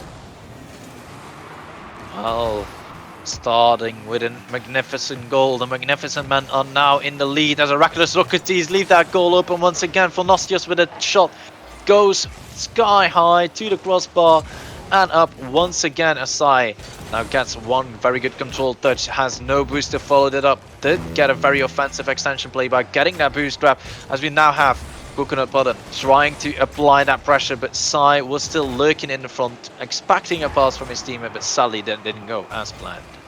Here's then Jordan, he lofts it high, but Sai, he is waiting.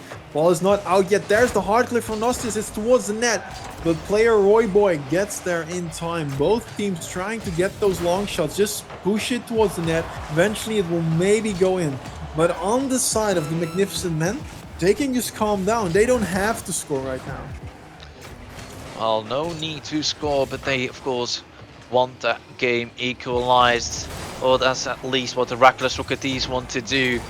The Majestic Men are just doing a little bit, making sure that that ball doesn't go freely towards their net. But there's a pass from Jordan onto Coconut Bottom is now playing that ball to the side to play a right boy. That's one. It's 1-1, and what a beautiful play. Jordan to play a Roy Boy to make it.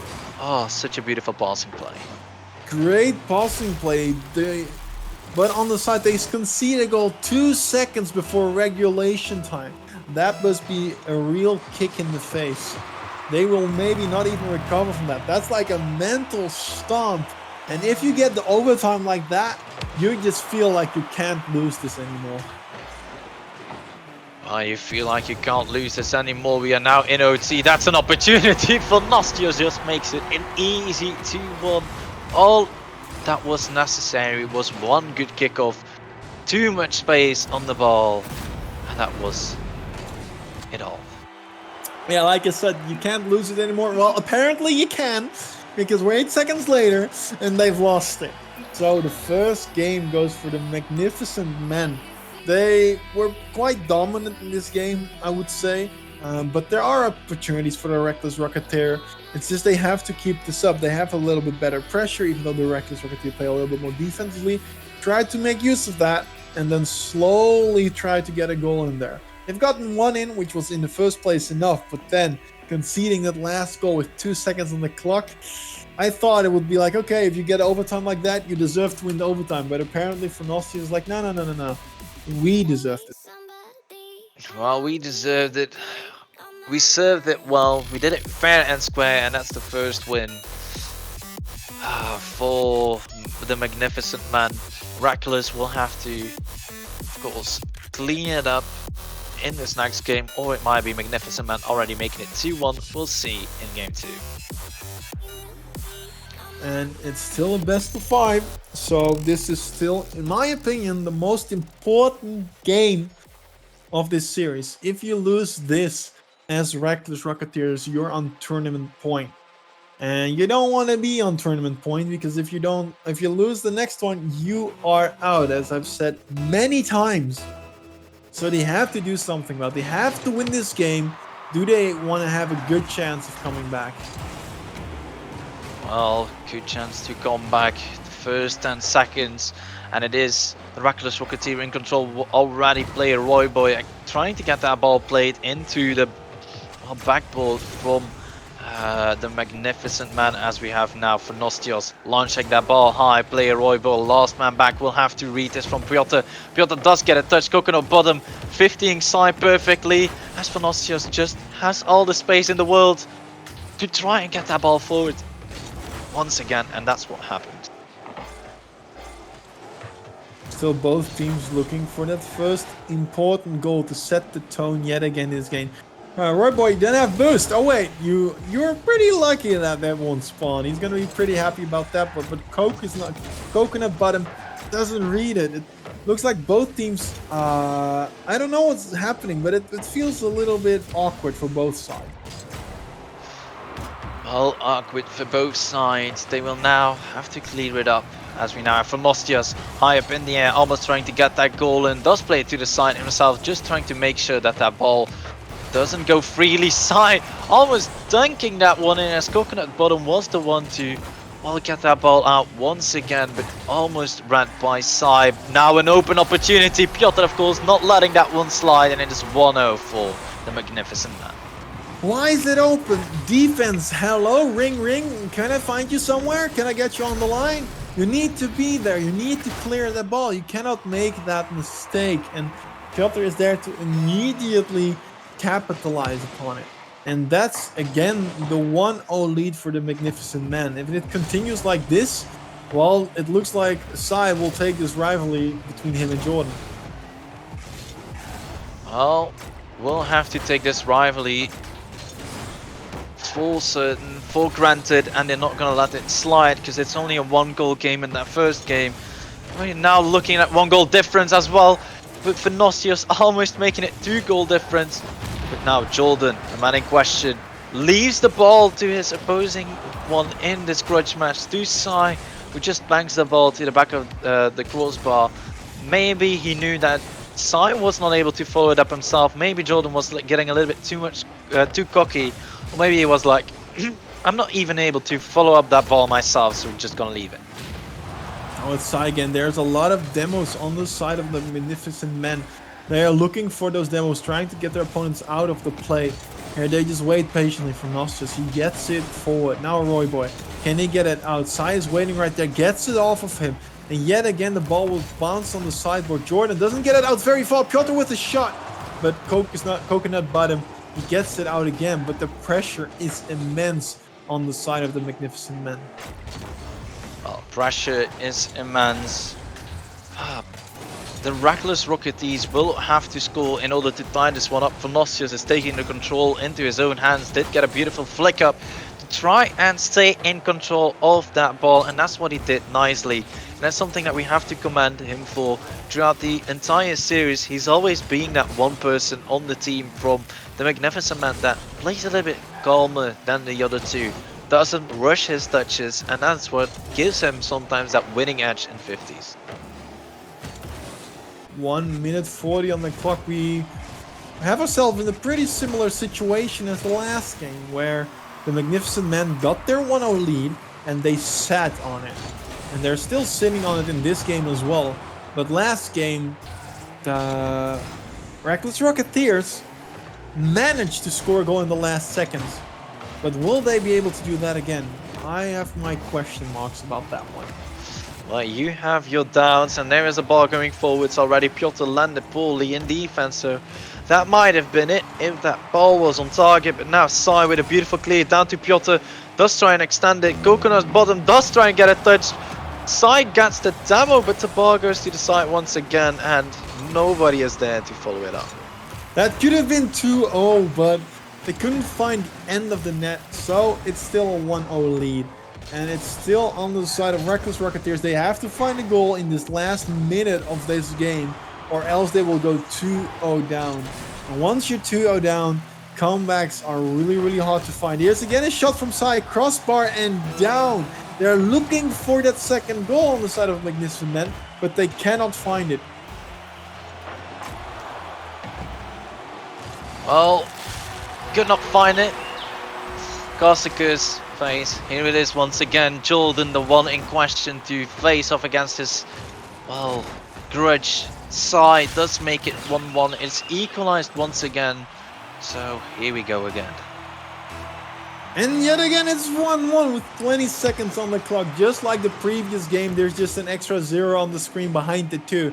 Instead of 2 seconds left, they find it in 20 seconds left. But this does mean that there's maybe an opportunity for the Magnificent Men to score one and still close it out in regulation, because Sai brings it forward. Nostias is waiting right there. He doesn't get the touch. It's still a pretty dangerous ball. Ball here back to the middle. But Coconut bottom, clears it out, tries to get a shot, fails at his Willis ball bounce. Ooh, that was almost yet again a good opportunity. Jordan tries his hands at a shot as well. Ball gets cleared out again. Both teams tried to get another opportunity on that one, but it looks like we're going into a second overtime. Well, a second overtime. Here we go once again. And Coconut bottom, the one to move back, trying to read what is going to happen. Nostios blocks the ball from his teammate, and that Jordan does get that high ground to win that 50-50, applying the force of gravity in order to get that ball cleared away, as he now gets a very necessary touch to get that ball cleared to the side player. Roy leaves the ball to Sai, did not see him coming up to that ball, and he might have been able to anticipate it a little bit better. This is an awkward ball, but Sai just in time to save it. Fnosius missed it. Here's then another one, but it's out. Yet again, it's not on target, guys. Come on, Reckless Rocketeers. If you want to win this, you have to shoot on target and save balls. If you don't do both, you have no chance of winning this game.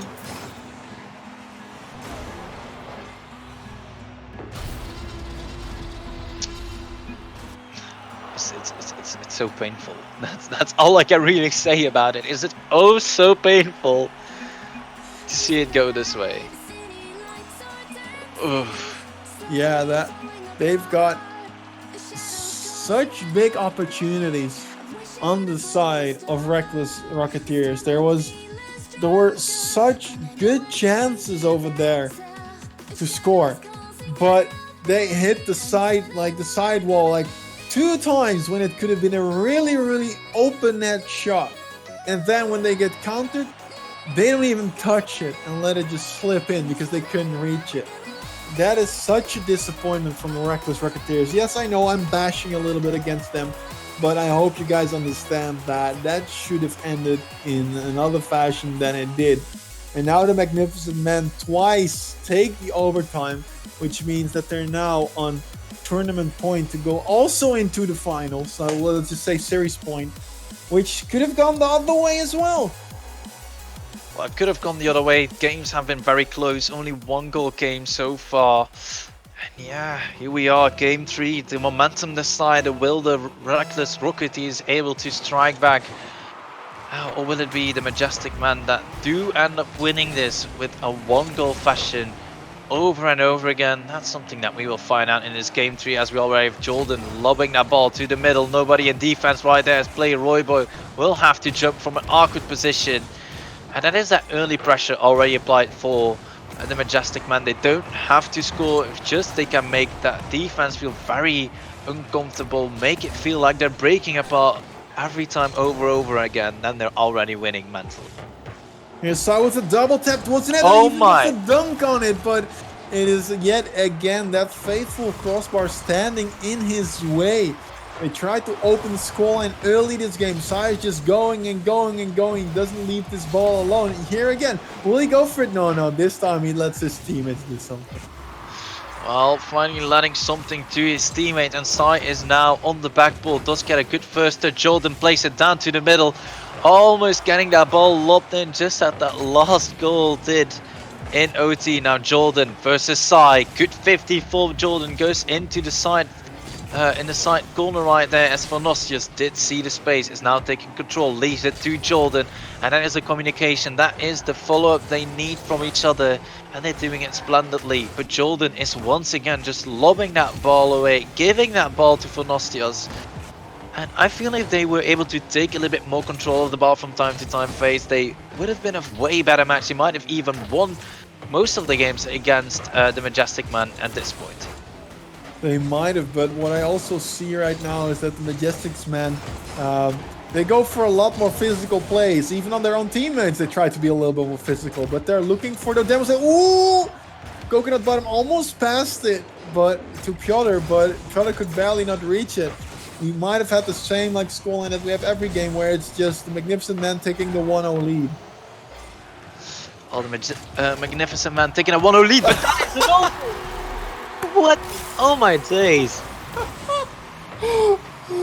If you would say unlucky, well, I think you would find this in the definition of your Urban Dictionary. I don't. There's a save until the crossbar bounces down on your teammate that rolls towards the net, but the one that saves it doesn't get a good touch in it either, so it still goes in.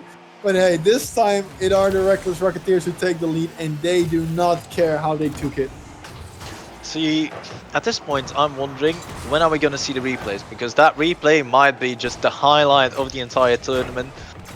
The most unfortunate moment from the Majestic Man and the Reckless Rocketeers definitely being rewarded with a little bit of luck, maybe a little bit of skill as well, as they were able to place it to the crossbar and take control of the poorly positioned Piotr right there trying to defend it. But that's a shot from Coconut Bottom to the crossbar, almost in play. Royboy trying it again, but the crossbar is ever so ruthless. The crossbar has been a good player on either side of the teams. And now with the lead on Reckless Rocketeers, what will we see? Will we see the same like script that we've seen in the first two games, that it's just like 1-0 lead in the entire game, and then in the last minute the other team will equalize it for overtime, and then then the other team will win it? We'll find out. But both teams are very, very hungry for that next goal. They both want to get that one. The Magnificent Men want to tie it up, while the Reckless Rocketeers want to get an extra safety net. This is maybe a good opportunity. Sai doesn't get it past the defender, but they are aggressive. Well, aggressive is one way to call it, but if they get opportunities that way, that's of course, well, good in their favor, but opportunities will have to go scored, because otherwise you're not going to win games. And speaking of winning games, it is the Reckless Rocketeers, however, that are winning at this point. Jordan does get a beautiful 50. And now it is to Phenostios that does try and clear the ball side high. We are approaching that 1 minute mark. Will that goal land right now? Because that's a ball to the middle. Jordan does get an extension, but Sai gets a free ball, plays it high up, hoping that the team was there to try and get that extension play. But sadly for him, there's nothing to find in the middle. There's still a lot of aggression on the side of the Magnificent Men. They want to get that goal. They need to get the goal. Sai putting it up high. Could be a hard ball, but player Roybay does get it here. Fernosius back to the middle. Not in the wheels of Sai, but there's a save by Piotr. It's so close. Both teams want to get that next goal. Demos are so important, but I think we will not see an overtime this time. Well, we might not see an overtime, but 20 seconds remaining. The Reckless Rocketeers for once in the lead, but then we have another shot. Jordan almost putting it in as Piotr is the last man able to clear that away. Very aggressive play. There's 3 versus 1. Player Royboy on the ball, does see what position he is in, does force the 50 on Sai. Sai almost getting a ground prince, but Jordan just in the nick of time there to clear this ball. Ball dropped. Reckless Rocketeer win a game. Potential reverse sweep initiation phase, who knows?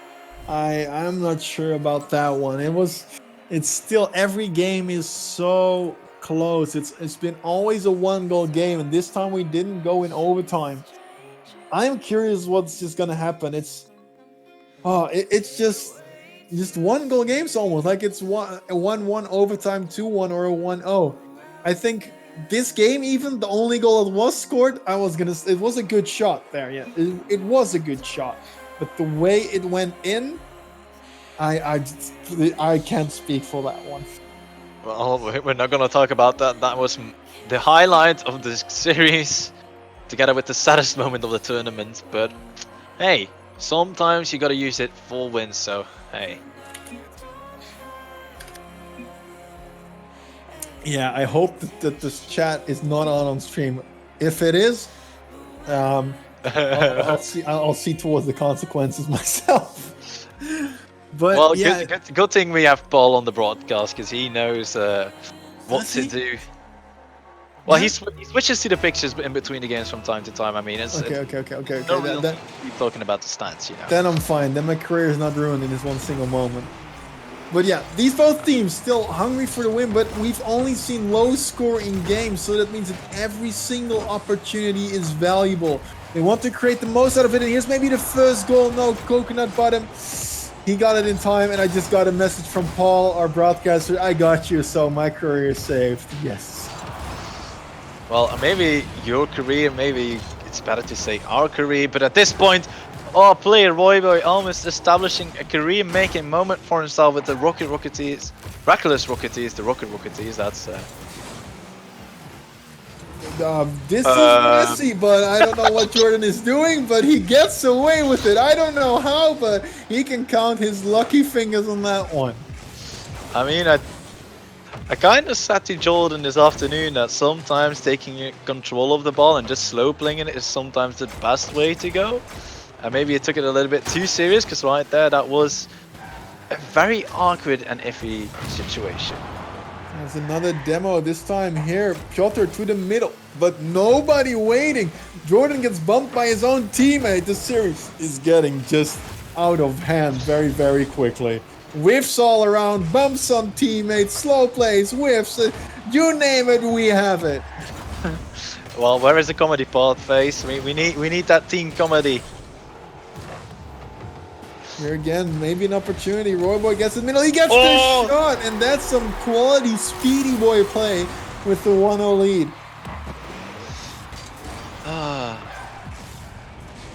Well, that is a beautiful play. Player Royboy just lays it in. Like you said, the speed, the aggression, wide there, an open opportunity. Oh, that made it simple. And simple sometimes make perfect, as player Royboy plays the ball high. Make sure that Fulnostios is not able to follow it up, as he has no boost. Did have to use all the boost to reach to that ball. Right there, Piotr is immediately challenged on defense. The Majestic men are feeling very pressured in this moment. They surely do. They have to find the goal, yeah, because if we keep following the script, that will mean that without a doubt, the Reckless Rocketeers will win this game. They have to score a goal, and they have to do it before the 1 minute mark, or else, you know, the curse sets in. Oh, the curse sets in. It is Sai trying to get that opportunity, trying to work that ball to the middle rather. And now it's 2 against 1. Sai, the one in defense, ball goes to the middle. We have Jordan trying to get that touch, but Sai just saw the opening. He took full control of the ball going to the middle, as Coconut Bottom is the one to clear it to the side. Still in the offense though. Here's a center ball. Fulnostios goes up, doesn't beat Jordan. Now Sai's waiting with enough boost. He has to dodge his teammates, which in count makes that he cannot get the next ball. It is going. It's been a very close series with not enough goals, but not enough, like almost the minimum amount of goals. And we have to find a way for the Magnificent Men to get an overtime, because I just want to see yet another overtime in this good series. There's been not enough yet. We have 2 out of 3. I want at least 3 out of 4. Well, at least 3 out of 4. It's going to be interesting to see how this goes, as we there have an extension play. Coconut Bottom almost getting that pass. Jordan, last man in defense, has to go 1v1 against Piotr. That's a shot from Fulnostios. Open that for Sai. And it is 1-1. Not even needing that 1 minute. This is already going not according to script. I was going to say according to script, but that would have been an immense lie. Yeah, it would sure be. This is like not scripted anymore. These guys are going off script. I think we need to call the WWE for a better script one, because, you know, pro wrestling, if you didn't know that yet, those guys have the best scripts out there. We might be able to learn something from them. But hey, let's get back into this game. It's 1-1. Both teams need to find the next goal just as usual, because they need to get that to get, of course, the win. But who's gonna do it? Is it gonna be a hard clear here to Sai that can go in? No, it's not. Ball sticks around, but no goal. Well, no goal, not going according to plan, but 1 minute remaining. This is the time when we always see the Reckless Rocketeer get that goal out of nowhere, but of course it was Sai that did make that equalizing goal already with 1 minute and 40 seconds remaining. Now Coconut Bottom slow playing the ball, trying to get it past Sai, who does take his time, does get a good 50 down to Fulnostios and Jordan. Oh, he was crying in that. He didn't know what to do, and that was a beautifully placed goal from him. It sure was, but let's be honest. Who pre-jumps that? Fulnostios, why were you up so early? He was up before the pass was even given, and he gets a touch in it, and Jordan's gonna be mighty mad about that one. Well, might be mighty mad, but there is another quick response from player Royboy. An open that is not gonna go unchallenged, unscored, as Coconut Bottom just outplays the entire defense. And we are tied up again. That my dream of another overtime is still alive. Will we get it? Will we not? We'll find out out in about 45 seconds if we get there. But both teams still want to score. Coconut does go for a pinch, doesn't get it. But the fiasco, the clown fiesta, the siesta, the circus, whatever you want to call it, in the first few minutes looks like it have ended. But the teams are still howling at this ball as ever to get the next goal.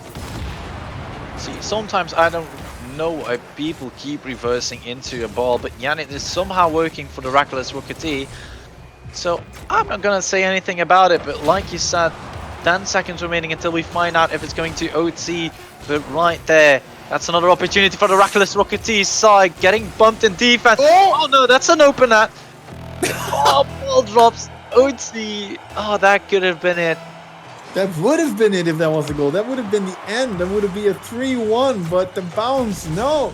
1 second more and it would have been over. Now we see another overtime.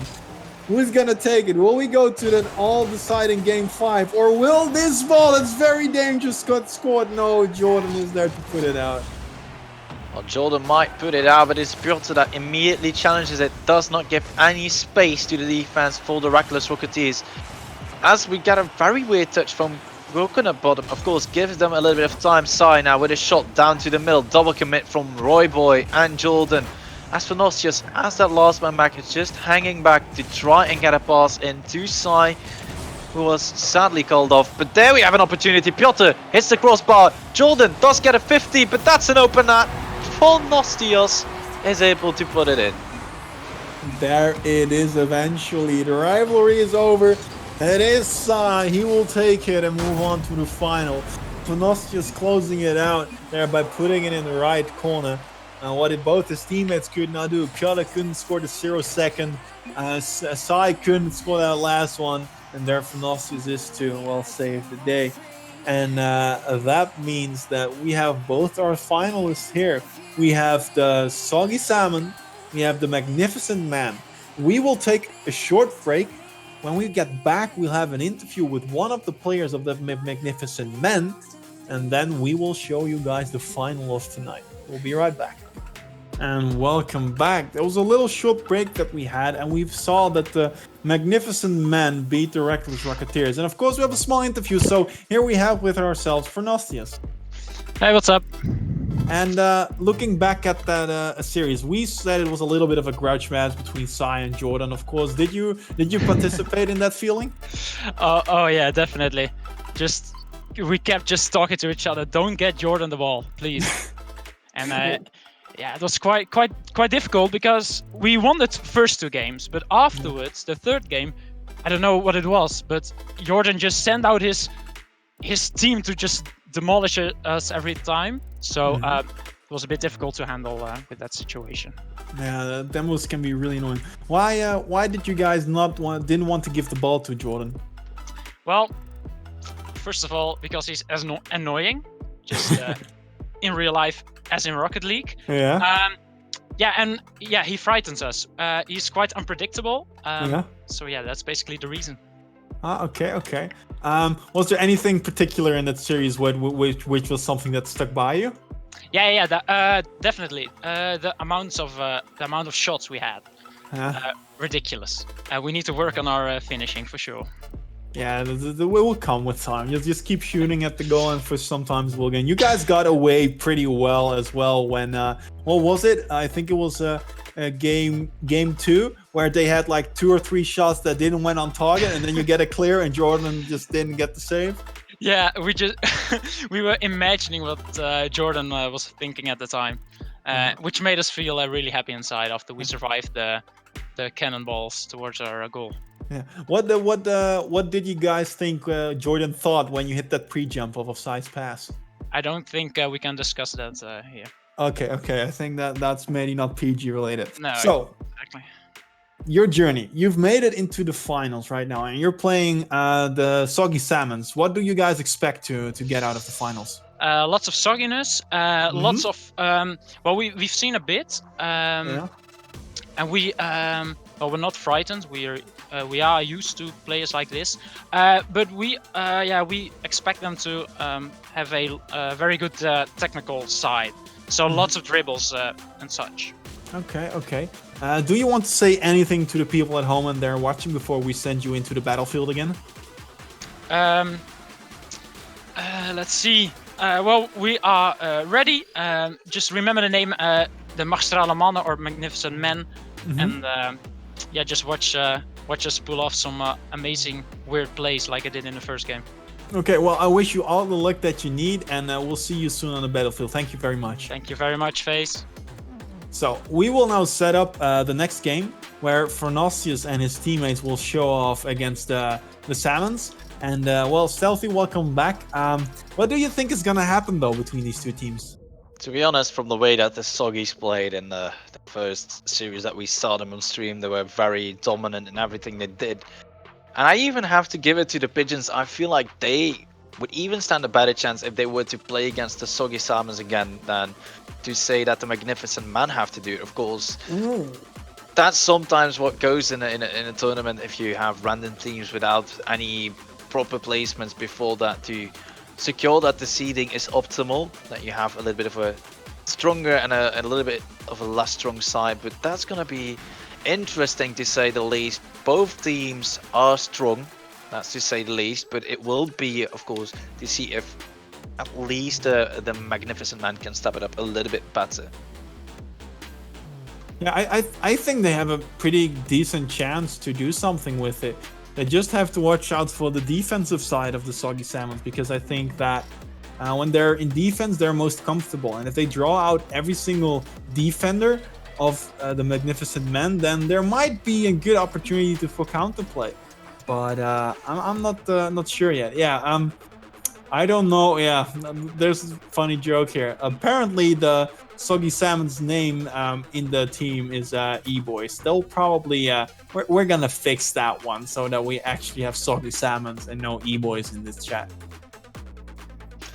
Yeah, no E-Boys in the chat. I mean, we're not saying that we don't allow them, but yeah, Soggy Salmons doesn't sound remotely close to an E-Boy, so. No, they do not. Yeah. But yeah, no. As you said, you expect the Salmons to take this. It's now a best of 7 too, so it's gonna be winner just needs to win a lot of games to get there. So I think it could be close, but we'll see how the Magnificent Men deal with the defensive prowess of the Soggy Salmons. They will try to bait you out and just get a quick counter. And they feel comfortable in defense enough to make a save on almost every single shot. But let's be honest, some shot that's been pulled off by the Magnificent Men are very, very hard to save. Yeah, some are hard to save, but of course we have to give credits to the Soggy Salmons. Every time they're going for a ball, we had Fernosius coming in the stream doing the interviews saying that Sai is very aggressive or very dangerous the moment he gets the ball under control. Same can be said from the Soggy Salmons. They're always playing very defensively, but every time they're on the ball, they're making a dribble. And every time they're at least getting either a 50 on one of the opposing team members or getting the ball past one, eliminating that player completely from the play. So that's also very dangerous, and it's against, in my opinion, 3 people that are able to pull it up on the side from the Soggy Salmons against 1 that is Sai for the Majestic Man. Yes, for sure. But it's a best of 7. There's gonna be a lot happening on the field. There's a lot of opportunities to just find your groove, to adapt to your opponent, to try some new strategies like going for demos or whatever. And that can, in the long run, influence the series a lot. Because even if you lose the first 2 matches, there's still real comeback potential. Because being 2-0 down in a best of 7 is just a whole different story than being 2-0 down in a best of 5. Yeah, it's a little bit different, like you said. Of course, winning 3 games doesn't say that you already won. You need that one more win, and it might be tiresome. I mean, in my opinion, it might come down to which one of the 2 teams had the least tiresome side of the bracket. I feel that the Soggy Salmons are keeping it very comfortable for themselves, not making it too tiresome by the way they play. And I feel that the length of the series might be a tough one on the side for the Majestic Man. It could be. It definitely could be. Like a best of 7 is a marathon, and best of 3 is a sprint. So this could mean like a whole different thing. And after you sprinted some games, it's gonna be hard to do a marathon after. So Soggy Salmon's also got the break here to have some time off. That can also help their mental and to get their reset, get some water, get some food, just calm down, and they will get in here probably fresher than the Magnificent Man. But the Magnificent Man do have the warm-up from the previous game. Warm-up is always something. We now have both teams and Reform, Mark, Tiemann and Borin for Soggy Salmon, Sai for Nostios, and Piotr for the Majestic Man. And it is the kickoff time. The first kickoff of this best of 7 already going in favor for the Soggy Salmons as it's up in the field, up in the air on the side from the Majestic Man, and Sai is already trying to implement those dribble plays. That was a good dribble play. Mark is now back, but Chaman gets it to the side. There's still a lot of aggression on the side of the Magnificent Man. They just want to push it, and they want to push it hard. Here an opportunity, but Fornos just touches it away for Sai. Now Piotr all alone. Chaman immediately counters, and that's a 1-0 lead for the Salmon.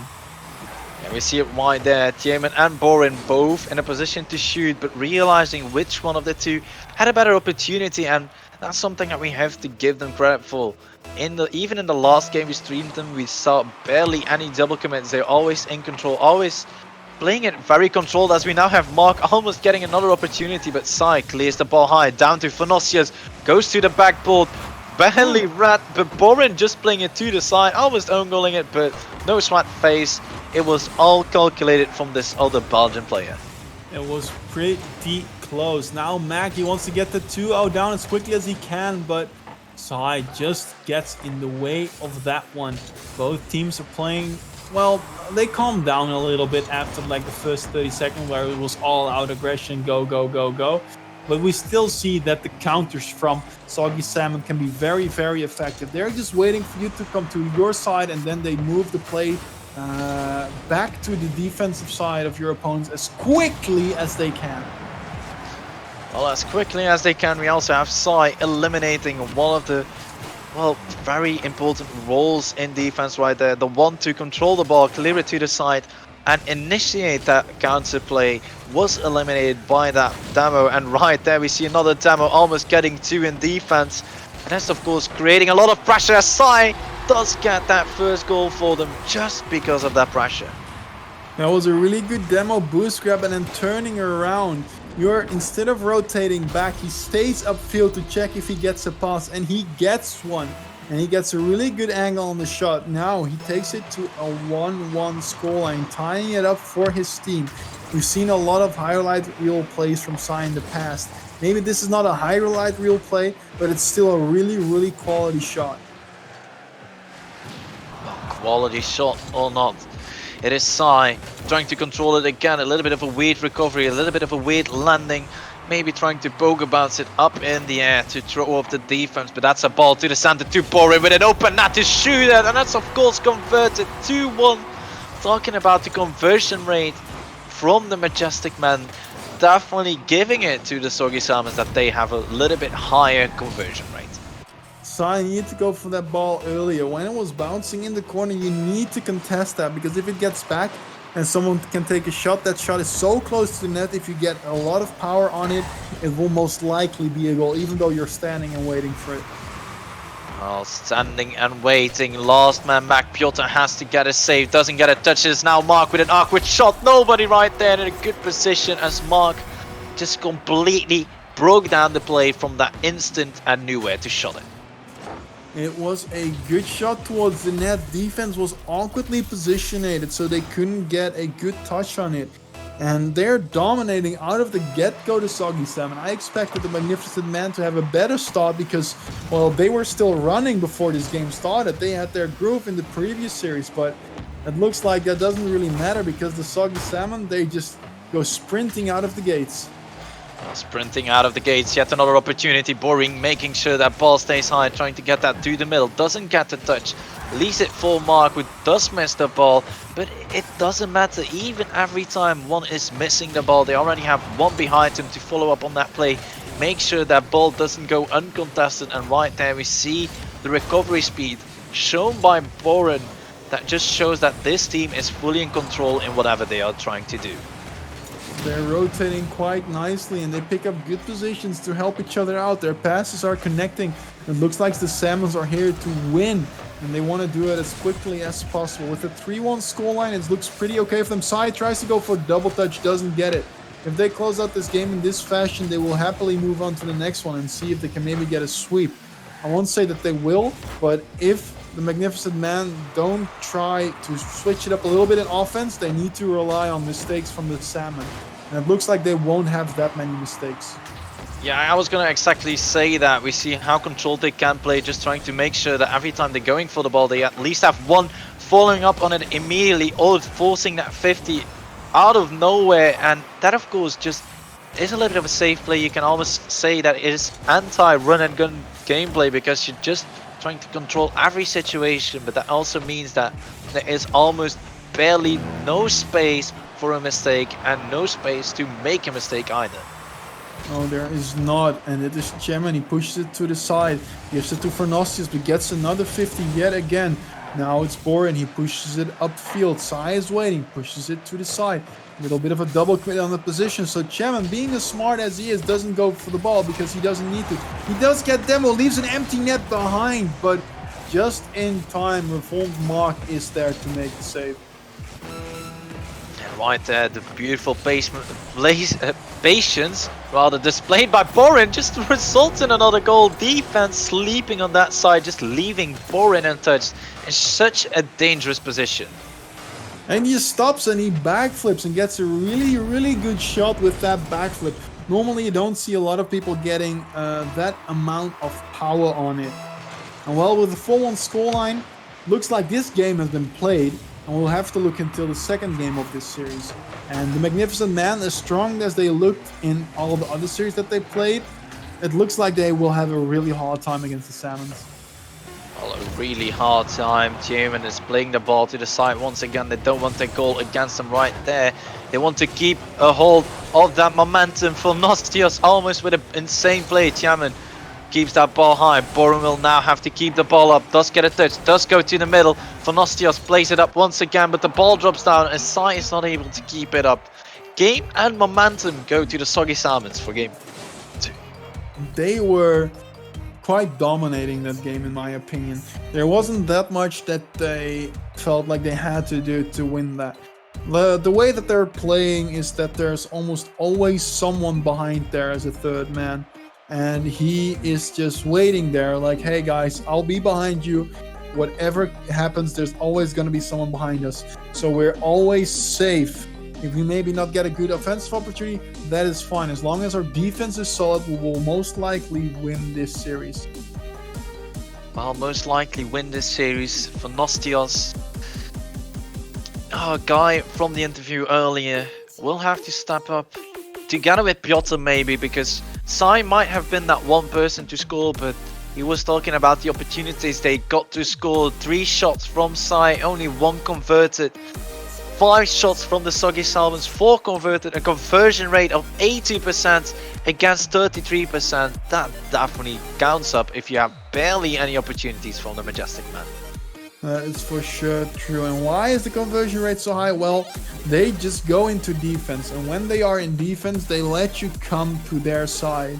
Then they will get the ball and they will set up a play as fast as they can when the defense is not ready yet for the Magnificent Man.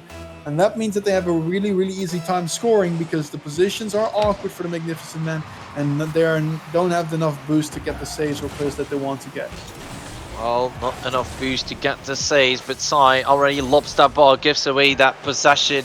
And that's something we've been talking about in the last series, where the Reckless Rocketeers were not able to do the exact same thing, but right there, the physical plays are already initiating, and Sai with an incredible shot from the side puts it in at high speed.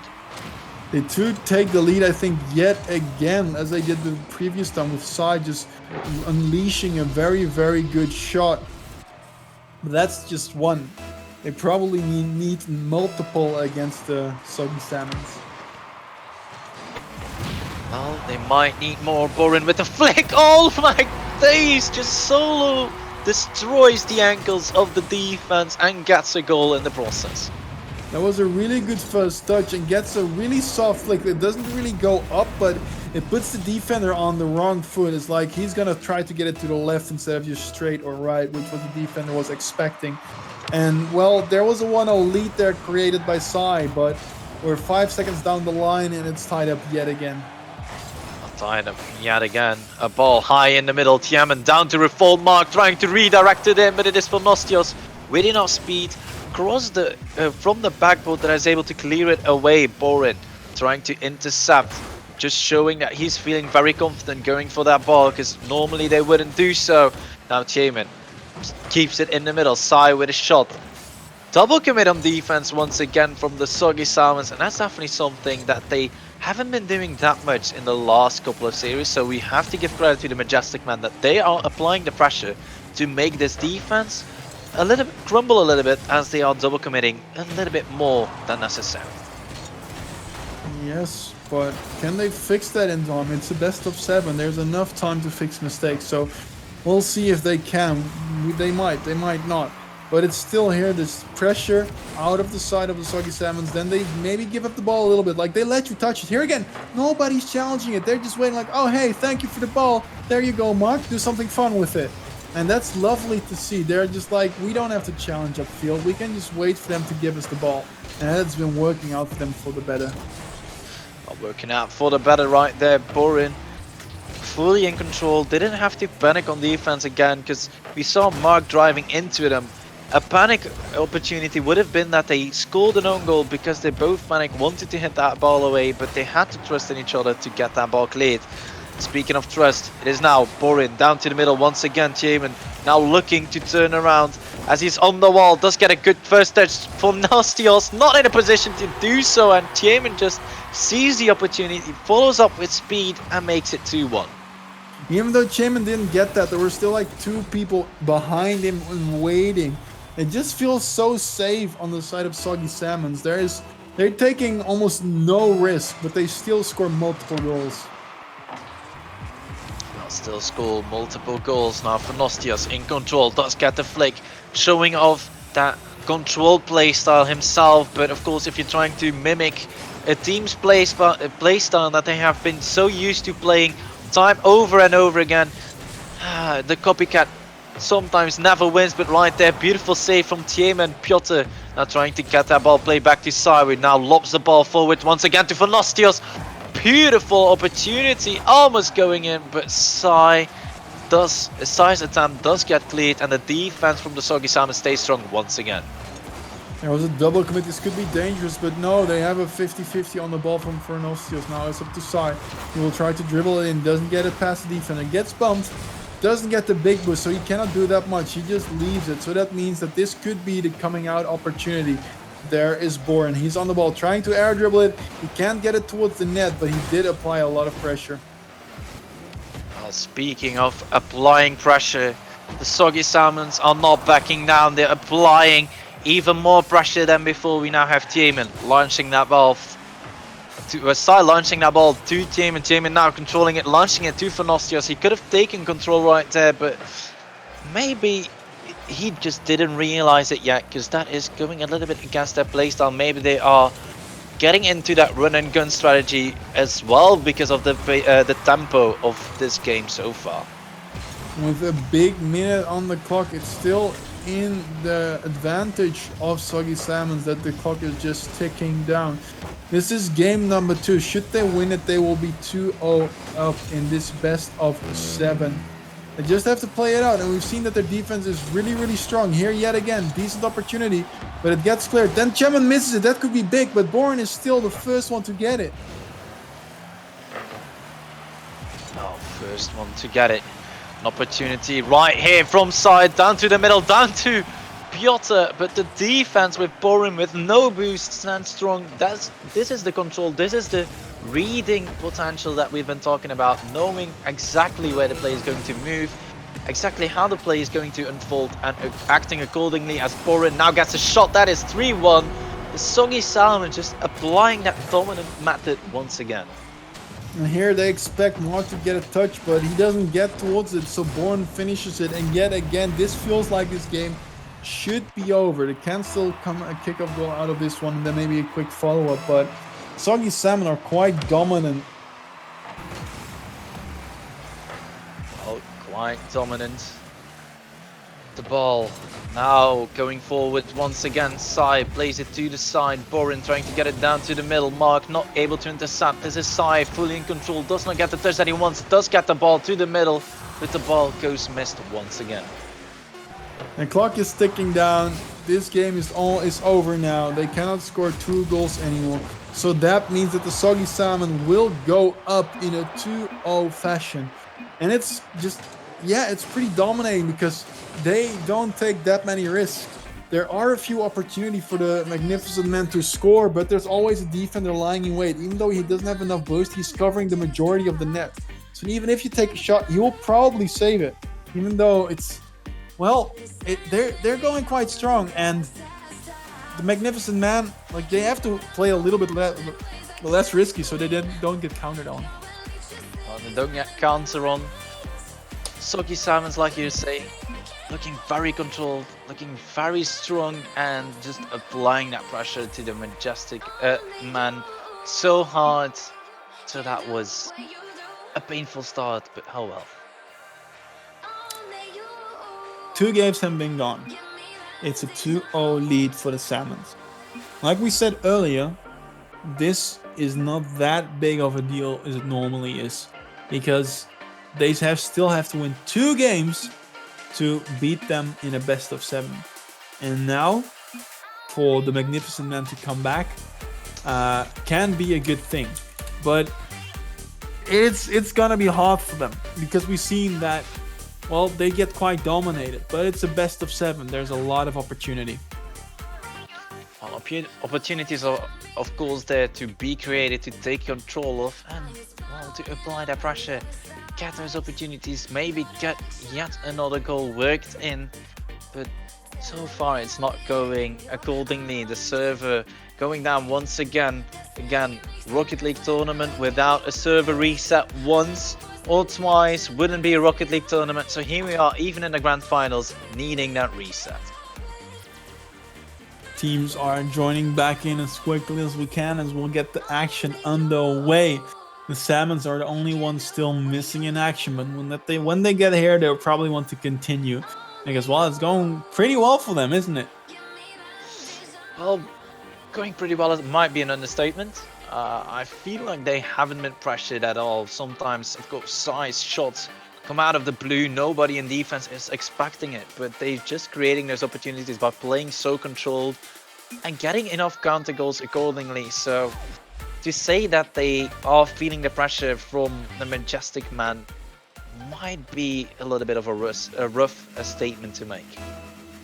Yeah, okay, because when you get out of, well, when they get out of defense, the Salmons, they apply so much pressure on the last person of the Majestic Man that they cannot make a mistake. But when they're under that so much pressure, it's easy to make mistakes. Here's Sai with a double tap.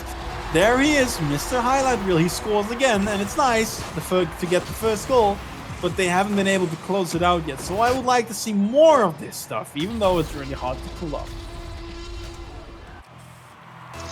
Well, Sai, you heard it. Mr. Coach Face told you to do more nutty stuff like this to outplay the defense from the Soggy Salmons, but the Soggy Salmons are, of course, launching that ball, trying to get that team play working in. Borin freestyling and keeping that ball high in the middle. Awkward touch right there on defense side, playing it to the wall. What could potentially be the worst thing to do, but Reform, Mark and Borin double committing on that one. Maybe not going according to plan, maybe they are just feeling that confident. Almost, I think, every single game we've seen that the Majestic Man took the lead. but they've never been able to close it out, and they've never been able to score more than one, because then the Soggy Salmons just came into the series. They used their own defense to create good offensive opportunities, but this time, Sai does take the 2-0 lead. Yeah, we were talking about Sai being the only one effective to score against them, and there we go once again. Placement on point, defense still there, but not good enough to stop such a power shot from Sai from that point. Now they have a pretty decent lead. Now is the question, can they hold up? Here's a good kickoff strategy, but they can't find the shot on target, but it's very fun to see. Oh, well, good to see. We have now the ball going forward once again. As it is Reform Mark that does play that ball to the middle. Borin trying to follow it up. And Piotr now taking his time. Again, the pressure coming out from the Soggy Salmons, already pressuring at that midfield, but trying to get a little bit of control pressure as we now have Reform Mark trying to cut that play and Borin to the side once again.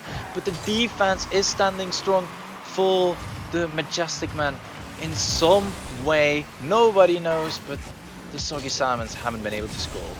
There's an infield pass, it does connect, but Sai also connects on it. Now it's Chemin who pushes it forward. There's defender missing the ball. Sai is still waiting over there. Borin tries to push it towards the middle. He gets a bump on the defender. Ball slowly goes towards the net, but this pressure hasn't worked out for him because Piotr gets him out of defense. But slowly but surely, we'll see the Soggy Salmons creating pressure. I think it's almost only a matter of time for them to score. But the defense on the side of the Majestic Man looks a lot better than it did in the beginning of the series.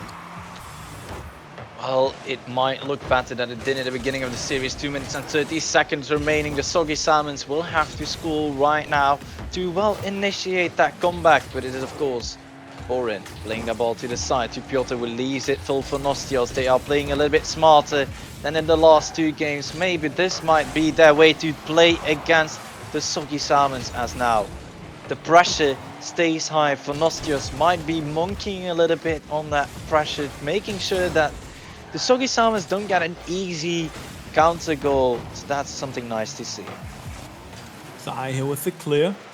Chemin is waiting. He gets it up high, jumps off the wall. He doesn't get the next touch. Ball could be dangerous, but Nostios gets it out. Now it's Mac in defense. Mark, sorry. Sai tries to get a touch inwards. 2 defenders waiting. Hard, clear.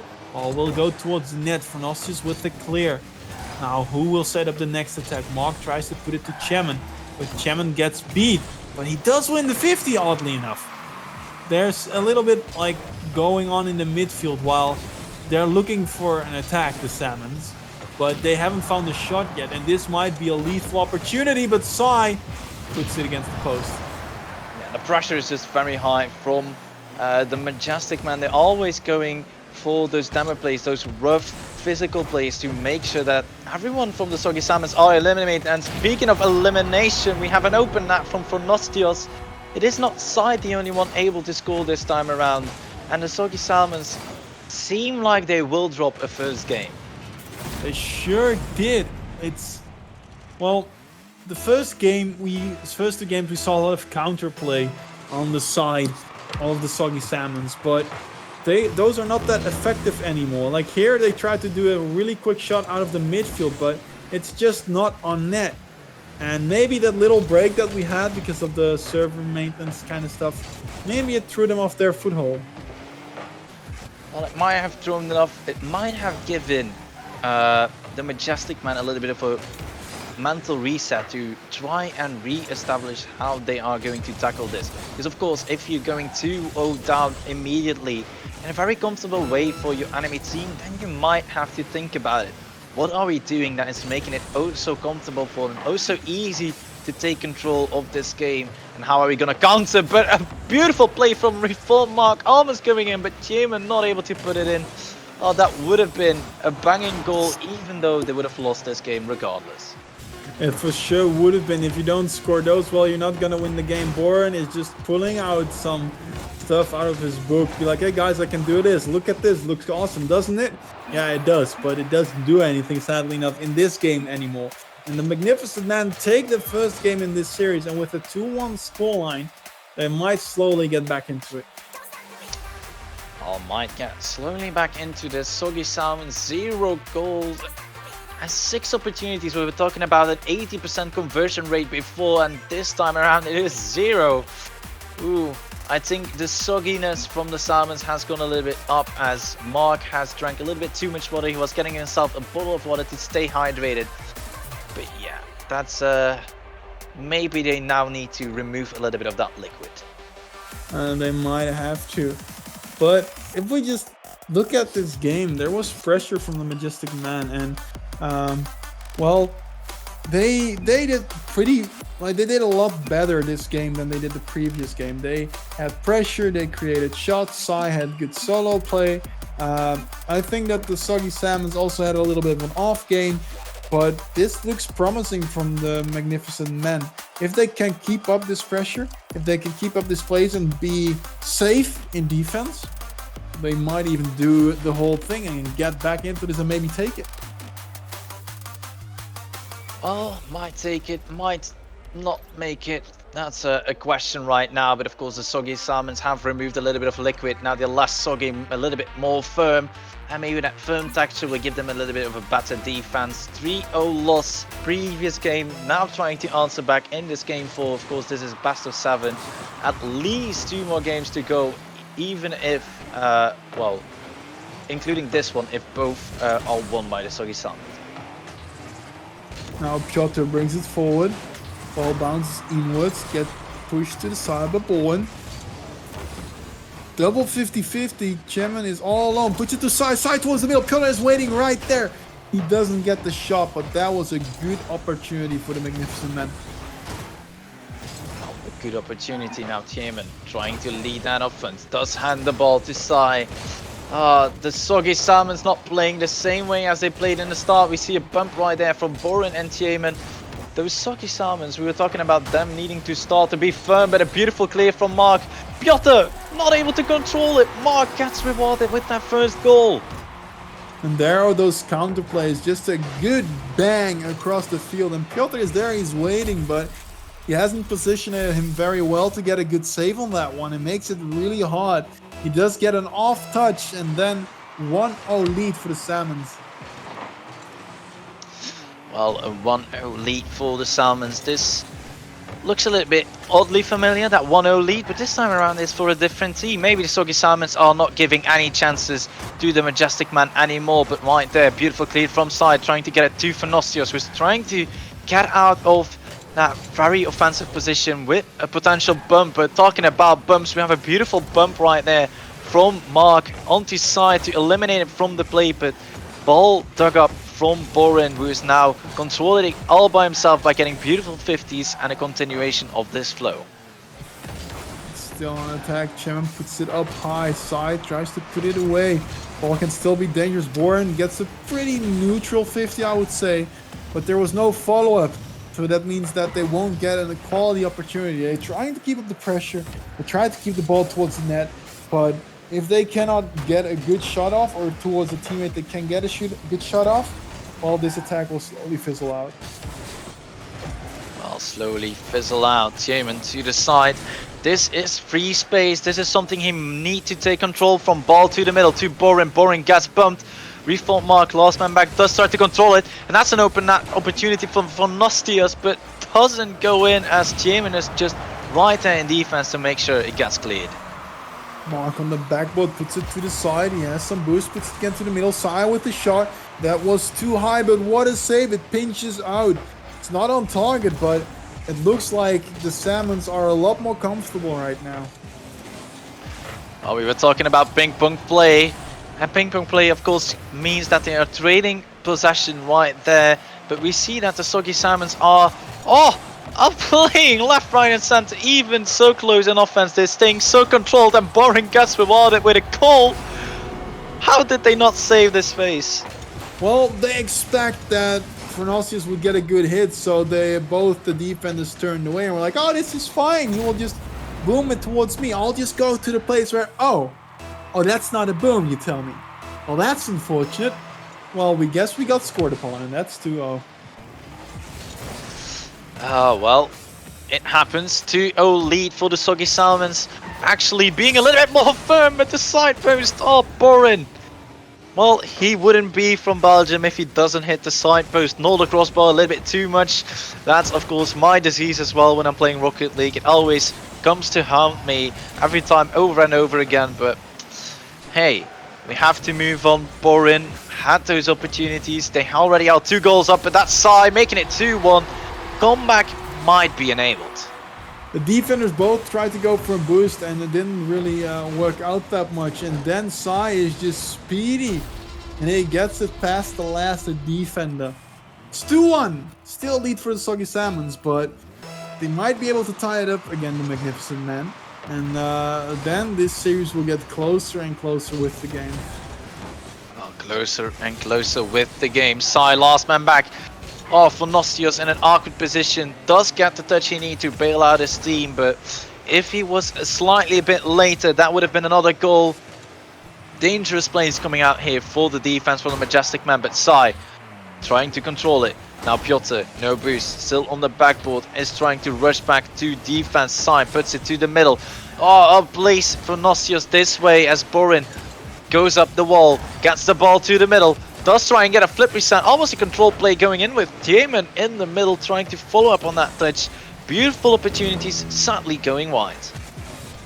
Clock is ticking down, less than a minute remaining, and it's still in the lead for the Salmons. Should they take this game, we'll get them on tournament point and they will win this whole thing. They just have to let the clock tick down and they will be fine, and we'll go into the last, maybe possibly last game of the best of 7. There was a good infield pass, did not connect, but look at them. They're like, guys, we just have to defend. And please, then do a defend. Do not miss the ball in the air because that's not defense.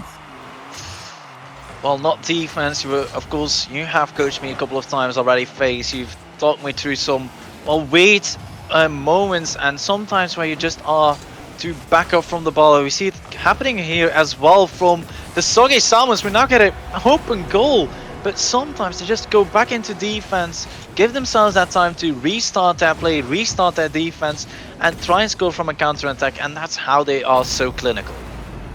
Sai and Piotr both going into the same corner for the same corner boost, bump each other, so not even one of them can make the save. And that results in a 3-1 scoreline with the clock ticking down. This will result in a 3-1 series score where the Soggy Salmons, they will go up in this series. Here's a good musty by Sai, but it gets saved sadly enough. And well, that means we're on a tournament point on the side of the Soggy Salmon. Well, tournament points, there's still, well, what some might say rule 1 of Rocket League, some might call it the gentleman rule to keep up the ball at 0 seconds. The ball does drop. Soggy Salmons take game 4. 3-1 in scoreline. It's a tough one to say that the Majestic Man might win another one after yet another performance up to their standards, but yeah, I'm interested in what's gonna happen. We've seen that the Majestic Man can show their prowess and they can win a game, but being 3-1 down, well, I suppose that this should be over, but hey, you never know. Well, never know. Never say that the horse is out of the race. Even if they fell sometimes, they get back up on their feet, fight even harder. And this time around, that horse that fell might be the Majestic Man. They have shown us that they have the opportunities, they have the potential to win against the Soggy Salmons, even if they might be oversaturated with water. But it is game 5. Maybe the tournament deciding game if it is the Soggy Salmons that win, or we go into game 6 if the Majestic Man win yet another one. Ball to the side. Borin wants to go aggressive. He has control. He gets a 50. He sticks with it. Can get the next one. Now over reformed mark. It's Sai trying to dribble. Gets it past one. But there's the quick counter play. There's nobody in net. It's a backboard. Can Borin touch it? Yes. But it's not on the goal. That could have been a quick 1-0 lead for the Soggy Salmons, but they don't do it. But there is Borin like, you know what? Okay, I'll score this one. It's fine. Yeah, I like you said, Borin not being shy on the opportunities he gets right there. Beautiful aerial making sure that he gets his car on the other side of the ball to make sure he gets that inwards spin coming from his car, spinning his car into the ball perfectly to place it right past Sai, who was expecting a shot, just not in that position with that much accuracy. And they yet again have the 1-0 lead. This will make it a little bit more comfortable for them. It's just, there's one game separating them, between them and winning this tournament. And well, if you take the lead in that game, that's nice. But if you miss that ball as Mark and give them this open net, see, that's what feels bad, man. Mark. Sometimes we know that touching the ball feels nice and that you want to do it, but sometimes you just have to be that solid man in defense, that solid person to make sure that you don't get scored on like Jim and like his teammate. I know that Mark can do it as well, but 1-1, not too bad. 4 minutes remaining and Boren yet another opportunity. Double touches it in. Oh, Boren, you're absolutely nutty. We always say that Sai is the highlight reel, man. Well, Bourne is like, no, I can make highlight reels as well. That was a really good double tap. Getting that angle back towards the middle makes it way harder to save. And they tied it up. Well, Bourne is like, we still take this lead. We will take this series, good sir. Just give that goal to me. Oh, give me that gold. Give me that goal. Because if they get another one, we might almost close out this series. Because then they have reached that goal. And Boren is still trying to control it. Sai dunking it rather, almost getting it in, but the double commits are coming out from the Majestic Man. They are not feeling as comfortable as before, and Boren is going for yet another freestyle, almost finding Mark in the process, and that would have also been something nutty to see. So I tried to flick it in, but it doesn't work. Defense is standing strong. 3 persons in the defense. They get the ball towards the middle, get another 50 on it. Yet the defense of Salmons is their strongest suit. Now Piotr, he tries to set something up because they have to break the defense if they want to win, but he doesn't get a touch on it. They try so hard, but the touches are just sometimes not there. Well, touch is not there. Chairman trying to get that ball in, but for Nostios. Long ball, Boren, last man back, will have to control it himself. Does play it beautifully into the side corner, making sure that he eliminates Piotr in the process, as Sai is our last person. Now goes entirely back to challenge this 50. Does get a good 50, but Tiemann is able to dig it up immediately and make sure that that pressure from the soggy Salmon stays on. Now it's up to Sai to clear it, but he doesn't get it past Tiemann. He's still waiting in defense. Sai turns around, doesn't hit it, he's still going. He's waiting at the first post, ball comes in, can he get this one? This is a little bit awkward. Boring gets a good angle, but Sai gets a perfect save. Well, perfect save. Yet another opportunity. Sai's outplays to Boren and Tiemann double commit. Mark with a beautiful 50 makes that ball launch to the middle as, well, Tiemann, the soggiest of them all, just puts that ball past the first opposing team member from the Majestic Man by just eliminating him from the play by bumping. And now we have Boren with a flick. Now Mark extending that play down to Tiemann, a little bit too sharp as Tiemann now has to go with a little bit of a wide approach to get that ball forwards. Nobody right there to follow it up. Piotr plays it to the middle though, to Sai. Sai trying to follow it up himself, but Tiemann immediately digs this one up. Nobody in defense once again for the Majestic Man. That's definitely something that we are not expecting. You have a big minute remaining and Tiemann puts in the third one. That means they have a 2-goal lead with 1 minute and 12 on the clock. That means that this is probably over. It can be done. It can be done through the Magnificent Man, but a 2-goal lead with 1 minute, it is doable. But against a defensive team like the Soggy Salmons, I think it's almost insurmountable. Well, it might be a remarkable feat of strength. The Majestic Man were at least able to take one game off them, as the Soggy Salmons have gone unbeaten so far in this tournament.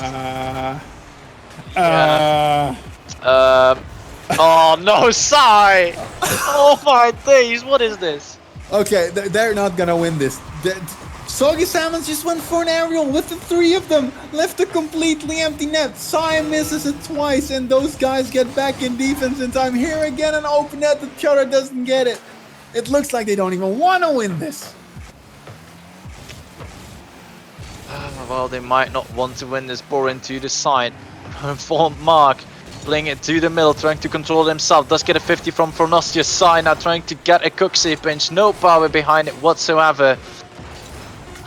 And Borin, the highlight real man like he said before, trying to get another opportunity. The ball stays down, bounces up. Yet another opportunity for Mark. Oh, just drives it in to end it off. Oh, this is so painful. It for sure is painful, but why not do it? That means 4-1. That means that the Soggy Salmons took it all. They went almost undefeated. They dropped 1 game in this whole tournament. Only 1 game against the one and only Majestic Man. We're talking, of course, about the difference between the both brackets. I ended up having the right prediction, saying that the Soggy Salmons would easily win this, even though they dropped 1 game in their 3-0 fashion. Sai and Fornosius definitely popped off that one, but oh well. Yeah, greatly done, and they've shown that through defense you can be quite good, let's say it like that, because they waited for the opponents to overcommit and they tried to set up a play after that. They used the counter very, very, very effectively, and well, the overcommitment of the Magnificent Man finally bit them in the butt, and yeah, that's it for all the games. And that it is for the games. A beautiful tournament ending in a nice fashion with the Soggy Salmon staying fully controlled up until the last point. Sai and his team have played a very nice performance, ending up second, getting themselves those mouse mats from Northern Lions Esports. That's also nice, but we now have a little bit of a special interview phase. We have all the Soggies, all those wet men joining the party, joining us for an interview to talk us through how they felt it went. Yeah, and on a side note, the Pigeons have won 3-0 against the Reckless Rocketeers for the 3rd spot. So that was quite a feat that they performed as well. And yes, we, as Stealthy said, we will have the team of the Salmon possibly in here, hopefully shortly. I said join whenever. So at a certain point, you will guys just hear them pop into it. And yeah, I think they pulled off quite a impressive feat. And well, maybe we'll see more of them in the future. Well, maybe we might see more. And we now have the other team joining in. We have Borin and Tiemann already in. They're now asking us if we are ready. I guess we are. So let's just welcome them in. They will. Yeah, that's the first one. There's the second one, and we're waiting for Mark. There is Mark. Welcome, boys. Hey, thanks. Hello. Hello. Hello. Well, how does it feel to win your tournament, guys? I heard this was kind of like coming back together. Yeah, it's awesome. Yeah. All right. Nice and short answers. Those are It's awesome. I Done. don't want a story. I don't want nothing. No, 3 words. I'm Exactly. sorry. I'm No, sorry. it's fine. We can laugh about it. So, how was the series? I guess the Belgium guy has to go. He was carrying our asses. Oh, okay. It went pretty good. We used to play Kaiser a few years ago with the same team, the Zombies. Yeah. And we got reunited today, so and won the tournament. So it went pretty well. Okay, that's good to hear. So, what did you guys think of your opponents in the finals? Oh man, they were like the first game we played pretty well. We were pretty confident, and then the second game they just started ramming us and destroying us, and I don't know, it was kind of tilting. But then we got it back together, and then I don't know, we felt quite confident, I think. Yeah. I asked this question to Mark earlier because, like, I always look a lot at playstyle, so I'm gonna ask you guys the question again. I think you guys play pretty defensively, and we see multiple times during the play that you guys just bang the ball forwards, and all of them are just overcommitting on the play, while you guys are with 3 in defense and are like, well, thank you very much. We will almost take this open goal every single time. Yeah, that's pretty much what we do. We just let Orin do some funky stuff. I'll usually just stay in the back, and Mark will go for some passing players. I'll just chase around and drive a bit. Yeah. So you're basically making Orin play the role that Astral has as well as Nignet does. Yeah, kinda, yeah. I know Orin likes to do like cool offensive stuff, and I'm not really that good at it anyway, so I'll just let him do it. Okay, that's a good strat. Just work with what you got. If you look back at the series, what was one of your favorite moments? Probably the double tap. But Yeah. Yeah, I liked Piotr getting tilted a bit too in the chat now, but the double tap was pretty nuts. Yeah, it for sure was. So it's always fun to like get with your friends on a tournament and get everything back together. And I want to congratulate you on your win here. You guys Thank played you so much. magnificently. You only dropped 1 single game in the whole tournament. Did you guys expect that? Not really, because No. Mark told us, because there's a guy who's got like 1800 MMR. We were like, ooh. Do you? Okay, wait 1 second. Do you guys know who that guy was without Mark telling you who it was? No, he told us who it was. Damn it. I'm sorry. Would have been But, fun. yeah, we should have been able to tell anyway, because I think he was the best player we faced. Okay. Do you guys want to say anything to your viewers at home or people supporting you before we head out? Groetjes aan Dylan. I know my dad is watching, so shout out. Oh, how adorable. Yeah, and I don't know, Jamin, are any of your friends watching? Yeah, so I just want to I just want to say I love you, Yanni. I'll see you shortly. Okay, well, thank you guys for this lovely interview. Yeah, thank you. Congratulations with the win, and hopefully we'll see you maybe next time. Definitely, man. Thanks. Thank We'll you. be there. Okay, bye. Thank you. Bye. Bye bye. Well, that was it for tonight, wasn't it, Stealthy? Yeah, pretty interesting bracket. 14 teams competing. And out of those 14 teams, we have our lineups, the results of the entire tourney. In our first place, we had our Soggy Salmons, the soggiest boys of them all that were in the VC just now. Second up, Zionist team with the Majestic Man coming up second, picking up those mouse mats. And then for thirds, we had the Pigeons that did fight the Soggy Salmons previously. Getting that third place is also something nice. And then the Reckless Rocketeers for fourth.